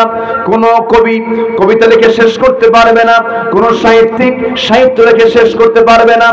আমার নবীকে আল্লাহ তাআলা, আমার নানাকে আল্লাহ তাআলা এত দাম দিয়েছেন, এত সম্মান দিয়েছেন। আমার নানা হলেন সর্বকালের সর্বযুগের সর্বশ্রেষ্ঠ মহামানব জনাবে মুহাম্মদ রাসূলুল্লাহ সাল্লাল্লাহু আলাইহি ওয়াসাল্লাম। আমার রাসূলকে, আমার নানাকে এক পাল্লায় দাও আর তোমার নানাকে এক পাল্লায় দাও। আল্লাহর কসম করে বলি আমার নানার ওজনটাই বেশি ভারী হয়ে যাবে। আমার নবীজি বুকে বসে থাকা নাতিকে বুকের সঙ্গে জড়ায় রেখে চোখের পানি ফেলতে ফেলতে বলছে নানা রে আমি আজকে নবী হওয়ার পরও যুক্তির দিক থেকে তোমার কাছে আমি হেরে গেলাম। নবীজি এমন করে ঘন্টার পরে ঘন্টা সময় দিয়ে কথা বলেছেন। শিশুপ্রিয় রাসূল ছিলেন। আমার বন্ধুগণ, সে নবীর আদর্শের দিকে ফিরে যেতে হবে, নবীর আদর্শকে লালন করতে হবে। আমার নবীজি কোন দিকের তিনি মডেল ছিলেন না।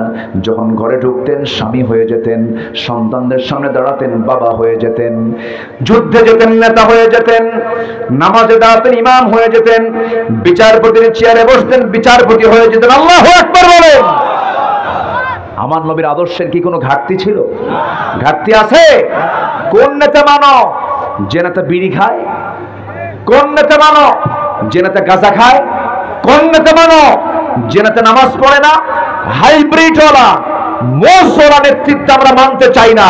আমরা নবীর নেতৃত্বে সমাজে কার্যকরী হতে চাই, কার্যকর করতে চাই, ঠিক কিনা? আল্লাহ কবুল করুন, জোরে বলি আমিন। সম্মানিত ভাইয়েরা, রাগ করতেছেন নাকি? আলোচনা চালাই, কোনো কষ্ট নাই তো? আমাদের আদর্শ একজন, তিনি হচ্ছেন মুহাম্মদ সাল্লাল্লাহু আলাইহি ওয়াসাল্লাম। সম্মানিত ভাইয়েরা, সম্মানিত বন্ধুগণ, আমি শুনেছি অনেক মা বোন আজকের মাহফিল আসছে। মায়েরা আসছে নাকি? হ্যাঁ, মায়েরা আসছেন? বলি আলহামদুলিল্লাহ, জোরে বলি আলহামদুলিল্লাহ। আমি কোন সূরা থেকে কথা শুরু করেছি বলেন তো? সূরাতুল আহজাব আয়াত নাম্বার 21। আয়াত নাম্বার কত? 21। আল্লাহ তাআলা আমাকে আপনাকে আদর্শ খোঁজার জন্য কাউকে খুঁজতে বলেননি, একজনকে খুঁজতে বলেছেন, তিনি হচ্ছেন মুহাম্মদুর রাসূলুল্লাহ সাল্লাল্লাহু আলাইহি ওয়াসাল্লাম। তো সেই নবীর জীবন থেকে মুমিনদের কিছু করণীয় আছে। আমরা কি ঈমান আনছি তো নাকি? আমাদের ঈমান আছে তো? নামাজ না পড়ি ঈমান তো আছে নাকি? নামাজ না থাকতে পারে, হুজুর আপনি কি কন, নামাজ পড়ি না, কিন্তু আপনি কি বলতে পারবেন আমার ঈমান নাই? বুকে আবার থাপ্পড় মারে, ঈমান তো আছে, আছে না নাই বলেন তো? বুক থাপড়ায় বলে, এদিকে নামাজ পড়ে না। আমরা সবাই নামাজ পড়ি তো নাকি? ইনশাআল্লাহ। নামাজ পড়েন? ইনশাআল্লাহ। নামাজ পড়বো। ফজর পড়বেন কারা কারা? দেখি ফজর পড়বেন কারা কারা, একটু হাত তুলে দেখান, চিৎকার মেরে বলি ইয়া আল্লাহ আমাদেরকে ফজর, জোহর, আসর, মাগরিব, ইশা 5 ওয়াক্ত সালাত আদায় করার তৌফিক তুমি আল্লাহ দিয়ে দাও। জোরে বলি আমিন, আরো জোরে আমিন। হাত নামান। সম্মানিত ভাইরা, তো সেই রাসূলের জীবন থেকে মুমিনদের কিছু অনুকরণীয়, অনুসরণীয় কিছু কাজ আছে। 15টা কাজ। কয়টা কাজ বলেন? যেটা রাসূল করেছেন সেটা আমার করার দরকার আছে না নাই? রাসূল কেমন করে খেয়েছেন আমি তেমন করে খাবো। রাসূল কেমন করে ঘুমিয়েছেন, এই ছেলে বসো, বসেন। আমি খুব জুলুম করছি আপনাদের উপরে ভাই, আমি এটা বলি না। আমি 9টায় উঠি, 11টায় শেষ করি, কিন্তু ভাই যে আমার কোন আসামি বানাইছে আজকে। একটু বসেন। খুব যদি চাপ লাগে, মহা চাপ, সেটা ভিন্ন কথা। একটু নখটা আস্তে করে তো হুজুর কাম সারা, এটা ভিন্ন কথা। কিন্তু একদম ওজোর ছাড়া আমি এটাকে কখনোই অ্যালাউ করবো না। একটু বসেন। এই কোরআনের মঞ্চ আমরা জীবনের নাও পেতে পারি, ঠিক কিনা বলেন? এই মঞ্চ পাবো আর কি কোনো গ্যারান্টি আছে বলেন? গ্যারান্টি আমরা দিতে পারবো? এটা আমার জীবনের শেষ মঞ্চ হতে পারে, শেষ বৈঠক হতে পারে। 15টা অনুকরণীয় আদর্শ আমরা আজকে শিখে যাব। 1 নম্বর হলো আল্লাহর পথে দাওয়াত। কার পথে দাওয়াত বলেন? বিড়ি খাওয়ার জন্য, গাঁজা খাওয়ার জন্য। বিড়ির দাওয়াত আছে না নাই? বিড়ি নিজে লাগায়, আবার সেটা লাগায় দিয়ে বলে এই লাগা, আছে কিনা বলেন? এটাও কিন্তু এক প্রকার দাওয়াত। আচ্ছা, বিড়ি খাওয়া কি? আস্তে কয় আরাম, আরাম।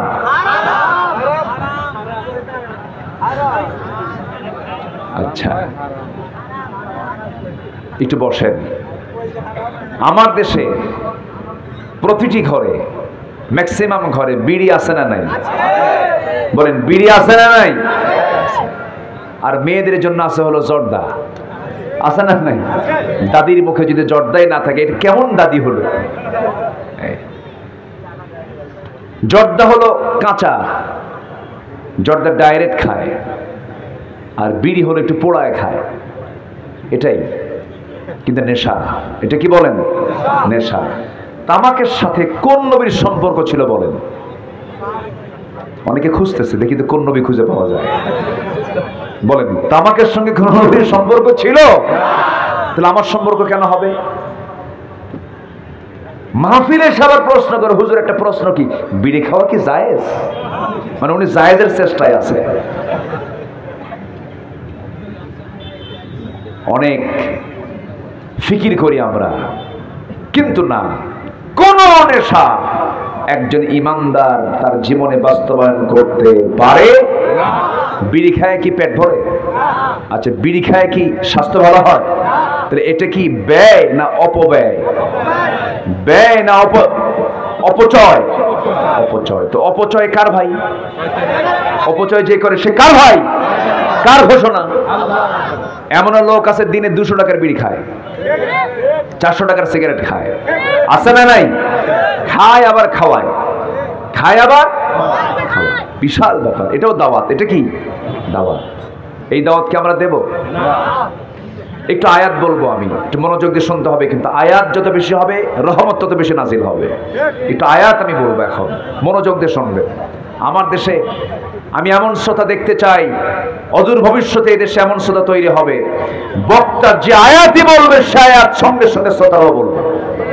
এমন দেশ আমরা গড়বো, জোরে বলি ইনশাআল্লাহ। এই চিত্র একটু দেখা যায় কয়েকটা জেলায়, নোয়াখালী, লক্ষ্মীপুর, ভোলা, বরিশাল, এই অঞ্চলে গেলে পরে বক্তা যে আয়াতই তেলাওয়াত করে শ্রোতা সে আয়াত তেলাওয়াত করতে থাকে। ওদের সবচেয়ে বড় মজা হচ্ছে তেলাওয়াতে, কারণ ওরা তেলাওয়াত বোঝে। কুড়িগ্রামের দিকে কয়েক বছর আগে এক মাহফিলে গেছি, আমি তেলাওয়াত করি, একটু ঘন ঘন তেলাওয়াত করার চেষ্টা করি, আয়াত নিয়ে এসে কথা বলার চেষ্টা করি। এক মুরব্বীর সামনে দাঁড়ায় বলে, হুজুর আপনি কি বাংলা পারেন না? কি মুশকিল। একটু মনোযোগ দিয়ে শুনবেন। সূরাতুন নাহলের 125 নম্বর আয়াত, আল্লাহ তাআলা তার রাসূলকে হুকুম করছেন, যে হুকুমটা আল্লাহ তাআলা আমাদেরকেও করেছেন, বাড়ি থেকে মিলায় নেবেন। আল্লাহ রাব্বুল আলামিন বলেন, উদউ ইলা সাবিলি রাব্বিকা বিল হিকমাতি ওয়াল মাউইযাতিল হাসানাহ ওয়াজাদিলহুম বিল্লাতী হিয়া আহসান ইন্না রাব্বাকা হুয়া আ'লামু বিমান দাল্লা আন সাবিলিহি ওয়া হুয়া আ'লামু বিল মুহতাদিন। জোরে বলুন আল্লাহু আকবার।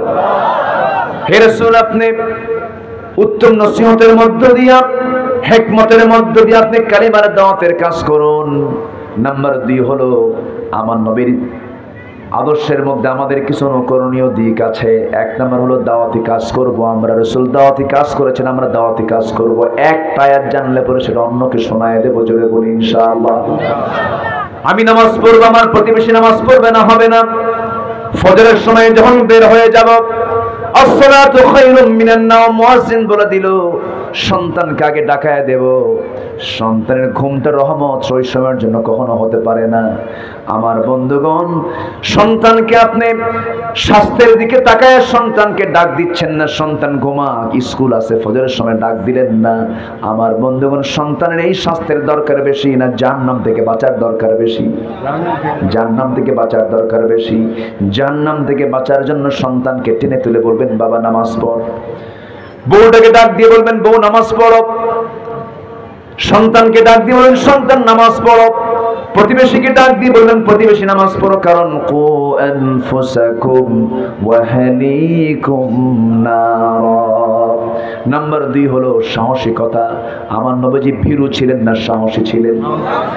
ইসলাম মানতে গেলে ভয় থাকা দরকার না, সাহস থাকা দরকার। সাহস দিয়ে দিবেন কে? আসতে বলবেন না, কে দিয়ে দিবেন? আল্লাহ সাহস দিয়ে দিবেন।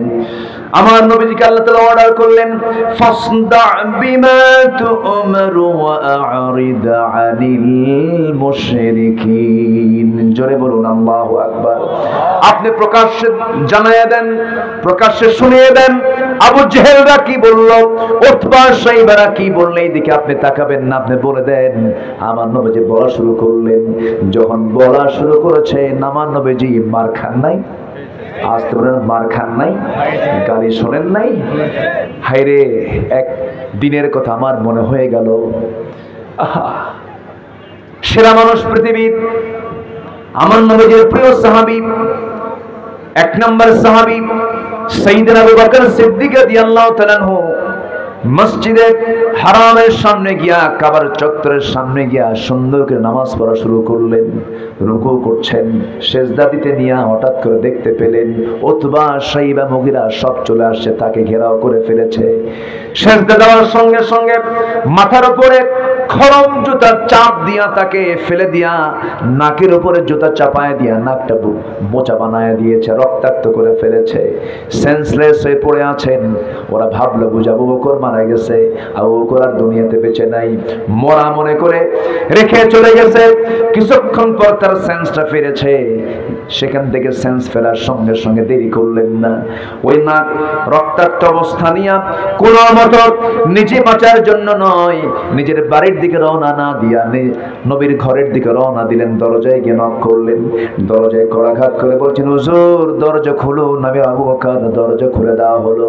রাসূল দেখেই বলছেন, আবু বকর তোমার চেহারার এমন অবস্থা হয়েছে কেন? নাকটা বোচা করে দিল কে? কি হয়েছে তোমার? সম্পূর্ণ কথাগুলো তাকে প্রকাশ করা হলো।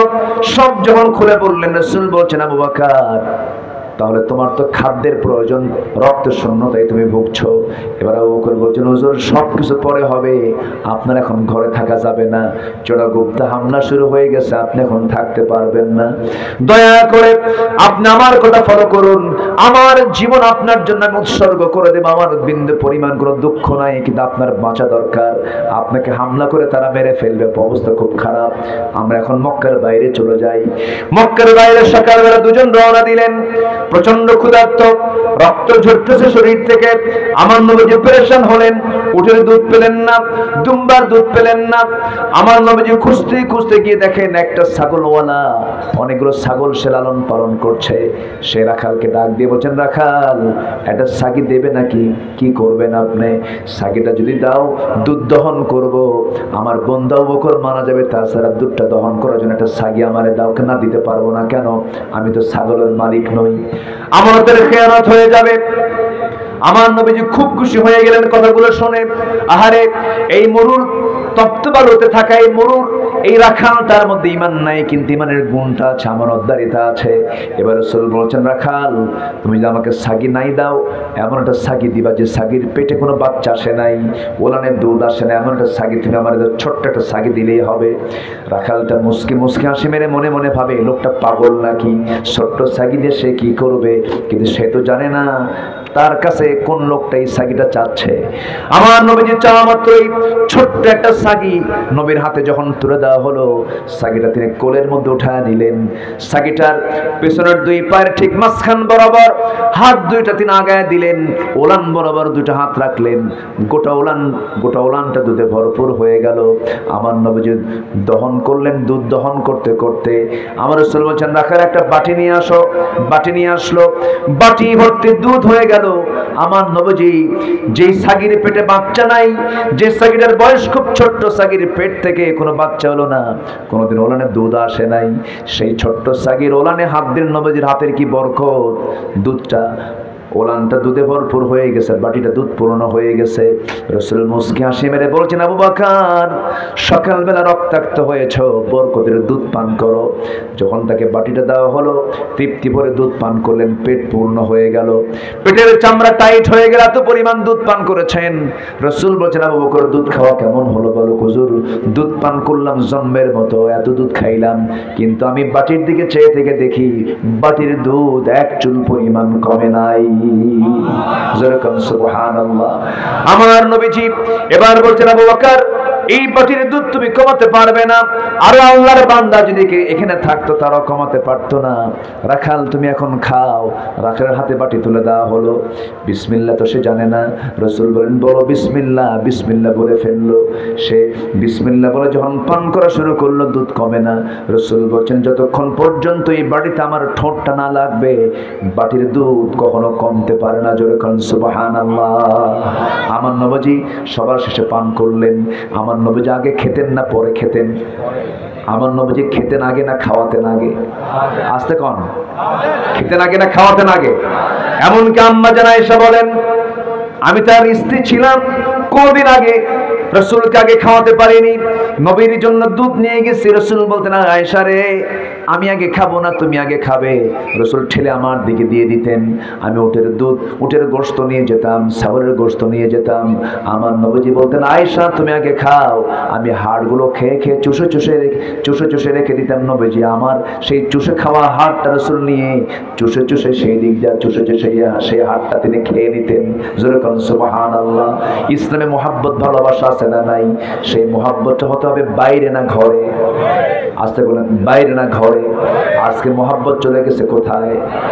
গাছতলা, বটতলা। কি ঠিক কিনা বলেন?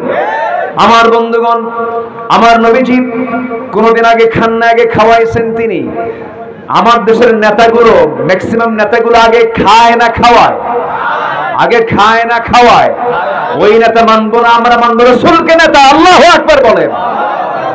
আমার বন্ধুগণ, নবীজি বলছেন, আবু বকর খাওয়া দাওয়া সম্পন্ন হলো, চলো শেখ বিকেল বেলা হয়ে গেছে, বাড়ির দিকে ফিরে যাই। বাটিটা রাখালকে দিয়া আমার নবীজি আবু বকরকে সঙ্গে করে নিয়ে যখন বাড়ির দিকে রওনা দিচ্ছেন, রাখালটার চোখে পানি, রাখাল কান্দে। রাসূল বলেছেন, রাখাল কান্দো কেন? রাখাল বলছে, আমাকে নিয়ে চলেন, আমিও চলে যাব। কেমন যেন মনে হচ্ছে আপনি একজন বিশেষ মানুষ, আপনার কি সুন্দর আচরণ, কি সুন্দর কথা, কি সুন্দর চেহারা। সঙ্গে সঙ্গে রাসূল বলছেন, তুমি যদি যাও ছাগলগুলো দেখবে, কেমন তো খেয়ানত হয়ে যাবে, তাও তো কথা, আমি থেকে যাচ্ছি। কিন্তু আপনি চলে যাচ্ছেন, আমার একটা দাবি আছে। কি দাবি? আপনি আমার ওই দোয়াটা শেখায় দেন। কোন দোয়া? যে দোয়া পড়ে আপনি মনে মনে ফু দিলেন, ওলানটা দুধে ভরপুর হয়ে গেল। মাঝে মাঝে এই দোয়াটা আপনি আমার যদি শেখায় দেন, মাঝে মাঝে ওলানে ফু মারবো আর দুধ খাবো। জোরে কান সুবহানাল্লাহ, আর জোরে কান সুবহানাল্লাহ। আমার নবীজি মুস্কি মুস্কি হাসি মেরে বলছেন, রাখাল রে, 1000 বার এই দোয়া পড়লে কোনো কাম হবে না, বিসমিল্লাহ বলে লাভ হবে না, কারণ তোমার মধ্যে শিরকিয়াতের পচা দুর্গন্ধ বিদ্যমান আছে। এই শিরকিয়াতের পচা দুর্গন্ধ দূর করো, মাইনাস করে তাওহীদের সে অমীয় ধারা, তাওহীদের সে অমীয় সুধা তুমি পান করে ফেলো। সঙ্গে সঙ্গে রাখাল বলছে, আপনার চোখ মুখ বলে, হুজুর আপনি কি আল্লাহর নবী নাকি? শুনেছি মক্কা আল্লাহর নবী মুহাম্মদের আবির্ভাব হয়েছে, আমি কি বুঝতে ভুল করলাম নাকি?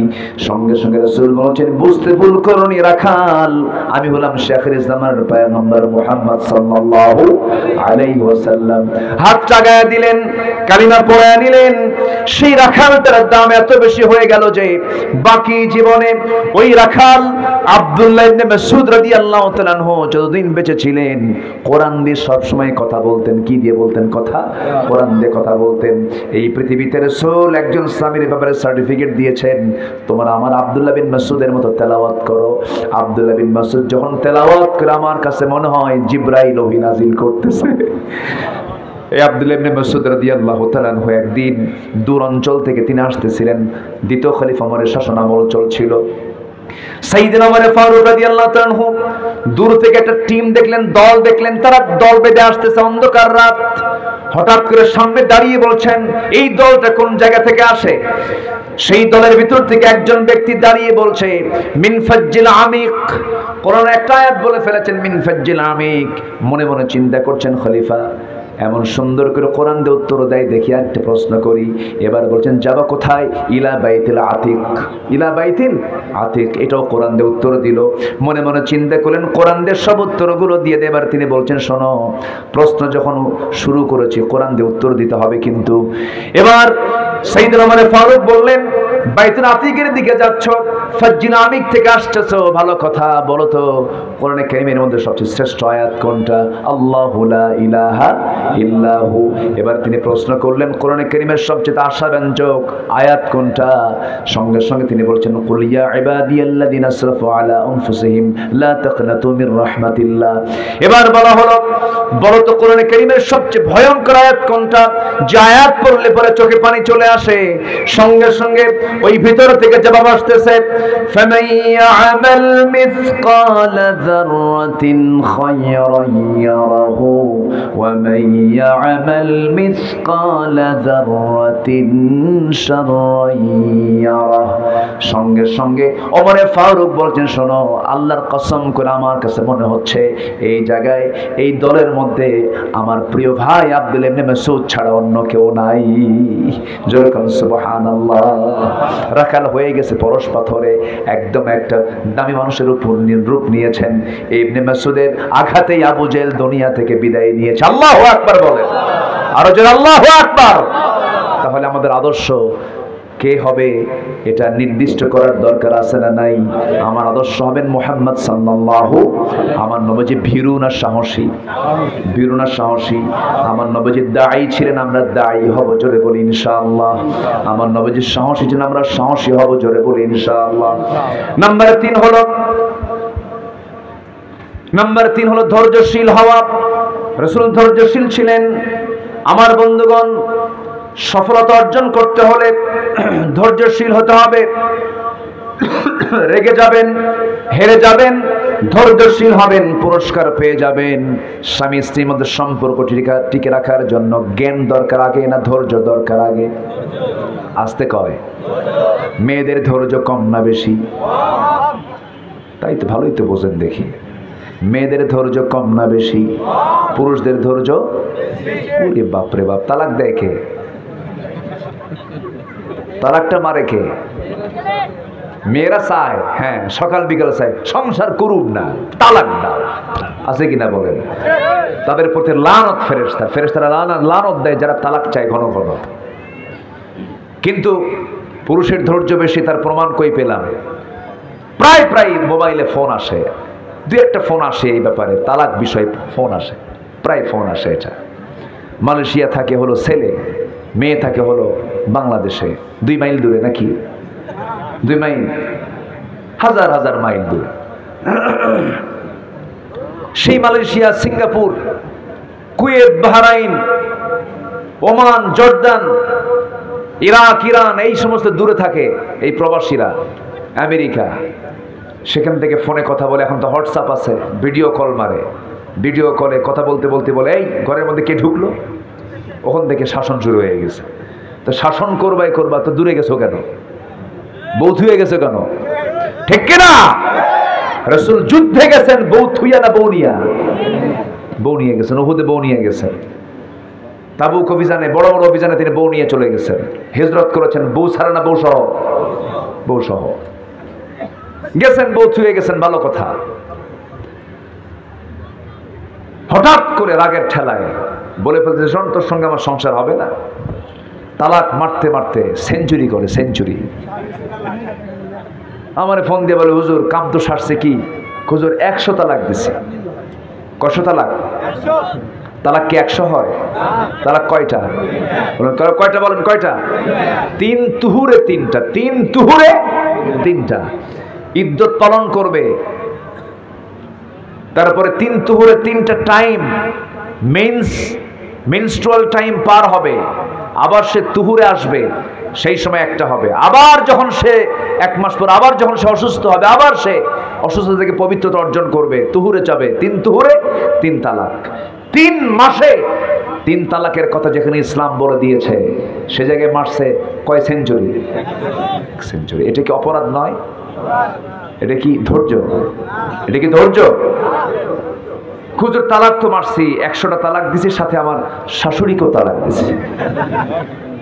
তো বললাম যে শাশুড়ি কি তালাক হয়? হুজুর শাশুড়ির প্রতি রাগ বেশি, সে শুধু বুদ্ধি দেয়, এই জন্য ওরে আগে তালাক মারছে।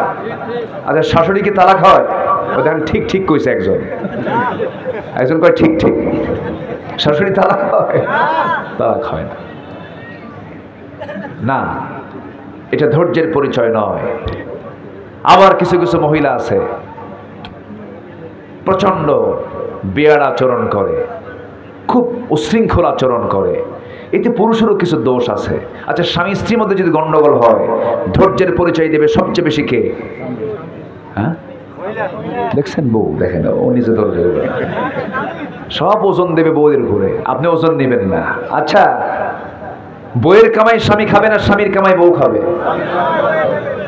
বইয়ের কি দায়িত্ব আছে? এটা ইসলাম কি সে দায়িত্ব দিয়েছে? ইসলাম দায়িত্ব দিছে কারে? সাহিত্য দিছে কারে? স্বামীর দায়িত্ব হলো বইয়ের মুখে খাবার তুলে দাও। এটা কি সুন্নত, নফল, ওয়াজিব না ফরজ? বলেন সুন্নত, নফল, ওয়াজিব না ফরজ? দায়িত্ব কার? ধৈর্য ধরতে হবে বেশি কার? নামাজ পড়াবে কে? স্বামী স্ত্রী নামাজে দাঁড়াইছে, ইমাম হবে কে? আপনি ইমাম হবেন, আপনি সংসার চালাবেন, আর ধৈর্য ধরবে বউ। ধৈর্য আপনাকে ধরতে হবে। মেয়েদের জ্ঞানের কিছু ঘাটতি আছে না নাই? বুদ্ধির কিছু ঘাটতি আছে না নাই? আছে, বুদ্ধির ঘাটতি আছে। আল্লাহ তাআলা তাদের বুদ্ধির কিছু ঘাটতি করে দিয়েছেন। আবার মায়েরা শুনলে কি রাগ করতেছে কিনা জানি না, এটা আল্লাহ তাআলা দিয়েছেন, কিছু করার নাই। তো সম্মানিত ভাইয়েরা, তাহলে এখানে ধৈর্যশীলতার পরিচয় আছে না নাই বলেন তো? আছে। যে সংসারে ধৈর্য নাই সেই সংসার জাহান্নামের টুকরা। সংসার বললাম, এরকম করে সকল সংসারে সবার আগে ধৈর্য আনতে হবে। রাসূল ছিলেন ধৈর্যের পিরামিড। আল্লাহু আকবার। তায়েফের কথা দেখেন, উহুদ দেখেন, বদর দেখেন, কত আল্লাহ তাআলা ধৈর্যের পরিচয় তাকে দিয়ে নিয়েছেন, তিনি ধৈর্যের পরিচয় দিয়েছেন 16 আনা। বলি আলহামদুলিল্লাহ। আল্লাহ রাব্বুল আলামিন বলেন ফাসবির কামা সাবারা উলুল আজমি মিনার রাসূলি ওয়ালা তাস্তাজিল লাহুম। আল্লাহ তাআলা রাসূলকে বলেছেন আপনি ধৈর্য ধরেন। নাম্বার 4 হলো আল্লাহ তাআলা থেকে শ্রেষ্ঠ সুমহান চরিত্র আধার করেছেন ওয়া ইন্নাকা লাআলা খুলুকিন আযীম। জোরে বলুন আল্লাহু আকবার। নাম্বার 5, পরিবারের প্রতি তিনি দায়িত্বশীল ছিলেন। পরিবারকে কখনো হাতছাড়া করতেন না। কোথাও যেতেন পরিবারের খোঁজ খবর নিতেন।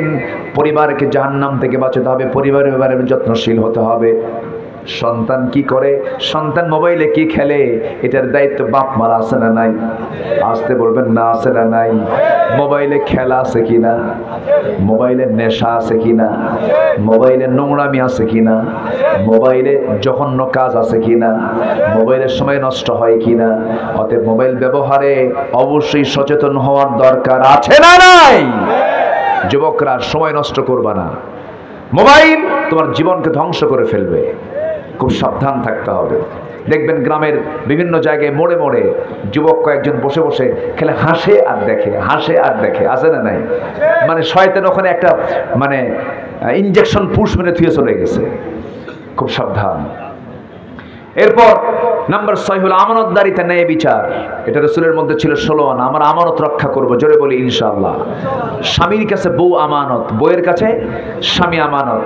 কিন্তু কিছু কিছু স্বামী আছে বউকে নিয়ে ঘোরে গোটা শহর, আছে না নাই? R15 হুন্ডা ছিল না কিছু বকরা, R15 সিট, ড্রাইভারের সিট উঁচা না প্যাসেঞ্জারের সিট উঁচা? প্যাসেঞ্জারের সিট উঁচা আর ড্রাইভারের সিট নিচু। তো প্যাসেঞ্জার হয়ে বসে থাকে হলো বউ, ওটা উঁচা থাকে, মানে 2 তলায় থাকে ও, আর নিচতলায় থাকে হলো বউ। তো উপর তলায় রেখে গোটা শহর ঘুরে আর সবাইকে জানান দেয়, দেখো আমার একখান বউ আছে, আছে না নাই? এটা কি আমানত রক্ষা হলো না নষ্ট হলো? নষ্ট হলো। আবার ম্যারেজ ডে, বিকেলবেলা গধূলি বেলার একটা ছবি, বইয়ের চুল ডিজাইন করা, কপাল ডিজাইন করা, চুল আঁকানো, কপাল আঁকানো, চোখ আঁকানো, নাক আঁকানো, সুন্দর করে মেয়ের বইয়ের অর্ধলগ্ন ছবি সুন্দর করে ক্যামেরা বন্দি করে ফেসবুকে আপলোড দিয়ে লিখে দেয়, প্রিয় বন্ধুরা আসুন সবাই মিলে আজকে আমার বউটাকে জামাতের সাথে দেখি। জোরে কর নাউজুবিল্লাহ। বউকে জামাতের সঙ্গে দেখার না একা দেখার? বউ দেখবে কয়জন? বউ দেখবে কয়জন?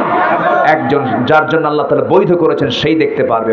নিজের বউ অন্য কাউকে যে দেখায়, ওর মতো ছোট লোক, ওর মতো জঘন্য মানুষ পৃথিবীতে আর নাই।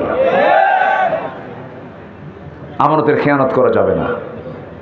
এতিম নিকট আত্মীয় প্রতিবেশীর প্রতি সদাচরণ করতে হবে। আমার নবীজি নবী হন নাই, তখনও তিনি এতিমদের পাশে দাঁড়িয়েছেন। আমার নবীজি রাসূল হন নাই, তখনও তিনি দুস্থদের পাশে দাঁড়িয়েছেন। এটা মানবতা। আমরা মানবতার জন্য এগিয়ে যাব, জোরে বলি ইনশাআল্লাহ। ওয়া'বুদুল্লাহ ওয়া লা তুশরিকু বিহি শাইআন ওয়া বিল ওয়ালিদাইনি ইহসানান ওয়া বিযিল কুরবা ওয়াল ইয়াতামা ওয়াল মাসাকিন ওয়াল জারি দিল কুরবা। আল্লাহু আকবার বলেন। আল্লাহর বিধানের উপরে শর্তহীন আনুগত্য। আল্লাহর যে বিধান আছে এরপরে আনুগত্য করব আমরা, শর্ত দিয়ে না, শর্তহীন। শর্তহীন আনুগত্য আমরা করব, জোরে বলি ইনশাআল্লাহ। অনেক কথা ছিল, সময় তো নাই, শেষের দিকে আস্তে আস্তে যাচ্ছি। আল্লাহর দ্বীনের জন্য, আল্লাহর জন্য দ্বীনের কাছে কঠিন পরিস্থিতি সবর ধরা। এই যে 16টা বছর হামলা মামলা নির্যাতনের শিকার হয়েছেন, ধৈর্যের দরকার আছে না নাই বলেন তো? এই ধৈর্যের পুরস্কার কে দিবেন? আসতে বলবেন না, কে দিবেন? আমাকে যারাই বলেছে এই এতদিন ধরে হুজুর আমার 20টা মামলা, আমার 30টা মামলা, তখন আমি বলতাম ভাই, যার মামলা যত বেশি তার পাসপোর্ট তত ভারী, তার পাসপোর্ট তত ভারী। মানে এক একটা ভিসা, এক একটা মামলা, এক একটা ভিসা। যে পাসপোর্টে ভিসা ভিসা থাকে তার পাসপোর্টটা ভারী হয়ে যায়। এই দুনিয়ার কোনো কাজ না করে দ্বীনের জন্য যারা মামলার শিকার হয়েছেন, জেল খেটেছেন, তাদের জান্নাতে যাওয়ার ভিসাটা ভারী হয়ে গেছে। আল্লাহু আকবার বলেন। ধৈর্য ধারণ করতে হবে। ইমানের পথে আমরা অবিচল টিকে থাকবো, জোরে বলি ইনশাআল্লাহ। আল্লাহ কবুল করুন। ইমান আনা সহজ, টিকে রাখা কঠিন। নাম্বার 11 হলো তাওয়াক্কুল করব আমরা কার উপরে? আল্লাহ। ভরসা করব কার উপরে? ওয়া তাওয়াক্কাল আলাল্লাহ ওয়া কাফা বিল্লাহি ওয়াকিলা। সবচেয়ে বড় উকিল কে? আমার উকিল কে? আমার উকিল হচ্ছেন আল্লাহ তাআলা। কাজে কর্মে পরামর্শ করব, এই পরামর্শ করতে বলেছেন কে? আল্লাহ তাআলা। রাসূল পরামর্শ ছাড়া কোনো কাজ করেছেন না, সাহাবায়ে কেরামকে ডেকেছেন। তিনি ছিলেন উগ্র না নম্র? উগ্র না নম্র? আমরা হব উগ্রবাদী না নম্র? নম্র হব। আমার নবীজি যদি কড়া হতেন, মেজাজি হতেন, তার সামনে কেউ আসতেই পারতো না। রাসূল এমন ছিলেন, সবাই আসতো। আল্লাহু আকবার বলেন, সবাই চলে আসতো। নাম্বার 14 হলো কুফরের প্রতি তিনি কঠোর ছিলেন। আশিদ্দাউ আলাল কুফার রুহামাউ বাইনাহুম। কোন মুনাফিকের সাথে আমরা আপোষ করব না। আস্তে কোন কেন? আস্তে কোন কেন? কোন মসজিদ কমিটির দায়িত্বে যদি কোনো বেনামাজি থাকে, দুনিয়ার দল করে, দুনিয়ার তন্ত্রমন্ত্র বিশ্বাস করে, এমন কমিটিকে ভেঙ্গে দিয়ে সেখানে আল্লাহর তৈরি করা বিধানকে যারা মানবে তাদেরকে মসজিদের কমিটির মেম্বার বানাবে। কোন বেনামাজি মসজিদ কমিটিতে থাকতে পারবে না, থাপ্পড় বের করে দিতে হবে। আশিদ্দাউ আলাল কুফার রুহামাউ বাইনাহুম। পরস্পর হব আমরা দয়া পরবশ। আমার দ্বীনি ভাইয়ের দুঃখে আমি পাশে দাঁড়াবো, আমার ইমানদার ভাইয়ের পাশে আমি দাঁড়িয়ে যাব, যেমন করে সাহাবা কেরাম দাঁড়িয়েছেন। এই গুণগুলো আল্লাহ তাআলা আমাদের ভিতরে অর্জন করার তৌফিক দান করুন। জোরে বলি আল্লাহুম্মা আমিন। আল্লাহ তাআলা আমাদের জীবনের সকল গুনাহগুলোকে মাফ করে দেন। জোরে বলি আল্লাহুম্মা আমিন। আমি আর কথা বাড়াবো না, জাস্ট 1টা বেজে গেছে। ফজর নামাজ পড়বেন তো সবাই? সবার ফজর পড়ার ইচ্ছা আছে তো? 10% লোক উপচে পড়া ভিড় হয়েছে। আজান দেব? বুড়ো চাচা কিছু ফজর মনে করে চলে আসবে নামাজ পড়তে। এখন আজান টাজান দিই না, এখন অন্য কিছু দেখি শোনানো যায় কিনা। কিছু গজল শোনাই? রাজি আছেন তো আপনারা? হ্যাঁ, একটু বসেন। 2-3 মিনিটের মধ্যে আমরা দোয়ার দিকে যাব। মুগ্ধের জন্য দোয়া করব, সাইদের জন্য দোয়া করব। আল্লাহ তুমি তাদের কবরটাকে জান্নাতের টুকরা বানায় দাও। এই যে আজকের মাহফিলে বুড়া মানুষ বেশি না যুবকরা বেশি? যুবকরা বেশি। যুবকরা তোমরা পাহারা দিবা, সবসময়ের জন্য পাহারা দিবা, কোন চোর যেন এই দেশকে ক্ষতি না করতে পারে। তোমাকে পাহারা দিতে হবে, তুমি দায়িত্বশীল হবে, তুমি পারবে দেশকে গড়তে। আল্লাহ যুবকদেরকে কবুল করুন। জোরে বলি আল্লাহুম্মা আমিন। আসুন আমরা এখন দোয়ার দিকে যাব, আল্লাহর কাছে চাবো আল্লাহ যেন আমাদের সবার জিন্দেগীর গুনাহগুলোকে মাফ করে দেন। পৃথিবীর সবচেয়ে সুন্দর কে বলেন তো? আমার আপনার জন্য সবচেয়ে সুন্দর হতে পারেন তিনি কে? বলেন বলেন। আকাশ বেশি সুন্দর না আল্লাহ বেশি সুন্দর? আল্লাহকে আমরা দেখছি? আল্লাহকে দেখবো? আসতে কয় রে, দেখবেন না আপনারা? জান্নাত পাইলাম কিন্তু আল্লাহরে দেখলাম না, লাভ আছে? হ্যাঁ, কারো বাড়িতে মেহমান হয়ে গেছে কিন্তু বাড়িওয়ালা কথাই কয় না। বলেন মন চাবে থাকতে? কখন বের হব, বাড়িওয়ালাই কথা কয় না। জান্নাত যে আল্লাহ আমারে দিবেন সে আল্লাহরে দেখলামই না, কথাই হলো না। সে জান্নাত কি আবার জান্নাত থাকবে না জাহান্নাম হয়ে যাবে? সে আল্লাহ কত সুন্দর, সেদিন তৃপ্তি ভরে আমরা দেখব 2 চোখে। জোরে বলি ইনশাআল্লাহ। দুনিয়া সুন্দর, মানুষ সুন্দর, আসমান সুন্দর, জমিন সুন্দর, সুন্দরে সুন্দরে পাল্লা। জানি না কত সুন্দর তুমি আল্লাহ, জানি না কত সুন্দর তুমি আল্লাহ। ঝরনা ছুটে চলে কে বেকে, পৃথিবীর পটে কত ছবি এঁকে। নদীর কলতানে, সাগরের গর্জনে, ঢেউয়ে ঢেউয়ে দেয় পাল্লা। জানি না কত সুন্দর তুমি আল্লাহ, জানি না কত সুন্দর তুমি আল্লাহ। সবাই বলুন দুনিয়া সুন্দর, মানুষ সুন্দর, আসমান সুন্দর, জমিন সুন্দর, সুন্দরে সুন্দরে পাল্লা।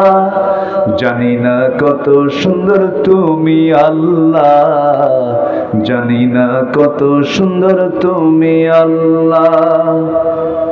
বাগানে ফোটে ফুল রাশি রাশি, রাতেরই তারা ভরা চাঁদের হাসি।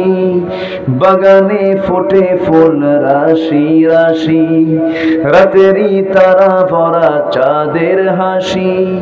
গুনগুন গুন গানে, গুনগুন গানে ডেকে মৌমাছি মধু চাকে, ফুলে ফুলে করে হল্লা।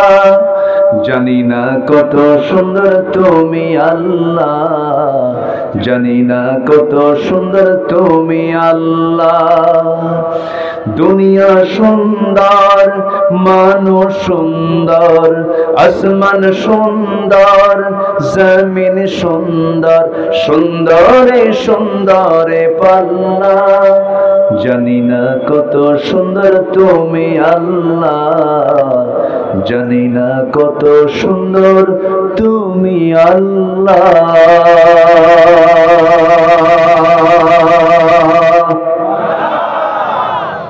আসেন আমরা দোয়া করি। শুনতে রাজি আছেন? আচ্ছা দেখি একটু রসুলকে নিয়ে একটু বলি। এটাকে আল্লাহকে নিয়ে বললো, এটা রসুলকে বাদ দিয়ে দেওয়া যাবে? বাদ দেওয়া যাবে না। সে কোন বন্ধু বলো বেশি বিশ্বস্ত, সে কোন বন্ধু বলো বেশি বিশ্বস্ত। কার কাছে মন খুলে দেয়া যায়, কার কাছে সব কথা বলা যায়, হওয়া যায় বেশি আশ্বস্ত। তার নাম আহমদ, বড় বিশ্বস্ত। সে কোন বন্ধু বলো বেশি বিশ্বস্ত। যে জন কখনো ব্যথা দিতে জানে না, যে জন কেবলি মুছে দেয় বেদনা। রসুল কি ব্যথা দেন? রসুল কি বেদনা দেন? যে জন কখনো ব্যথা দিতে জানে না, যে জন যে জন কেবলি মুছে দেয় বেদনা। হৃদয়ের হাহাকার আপন করে নিতে আর কার বুক এত প্রশস্ত। তার নাম আহমদ, বড় বিশ্বস্ত। মহানবী বলে তারে কেউ বা ডাকে, আমি ডাকি প্রিয়তম।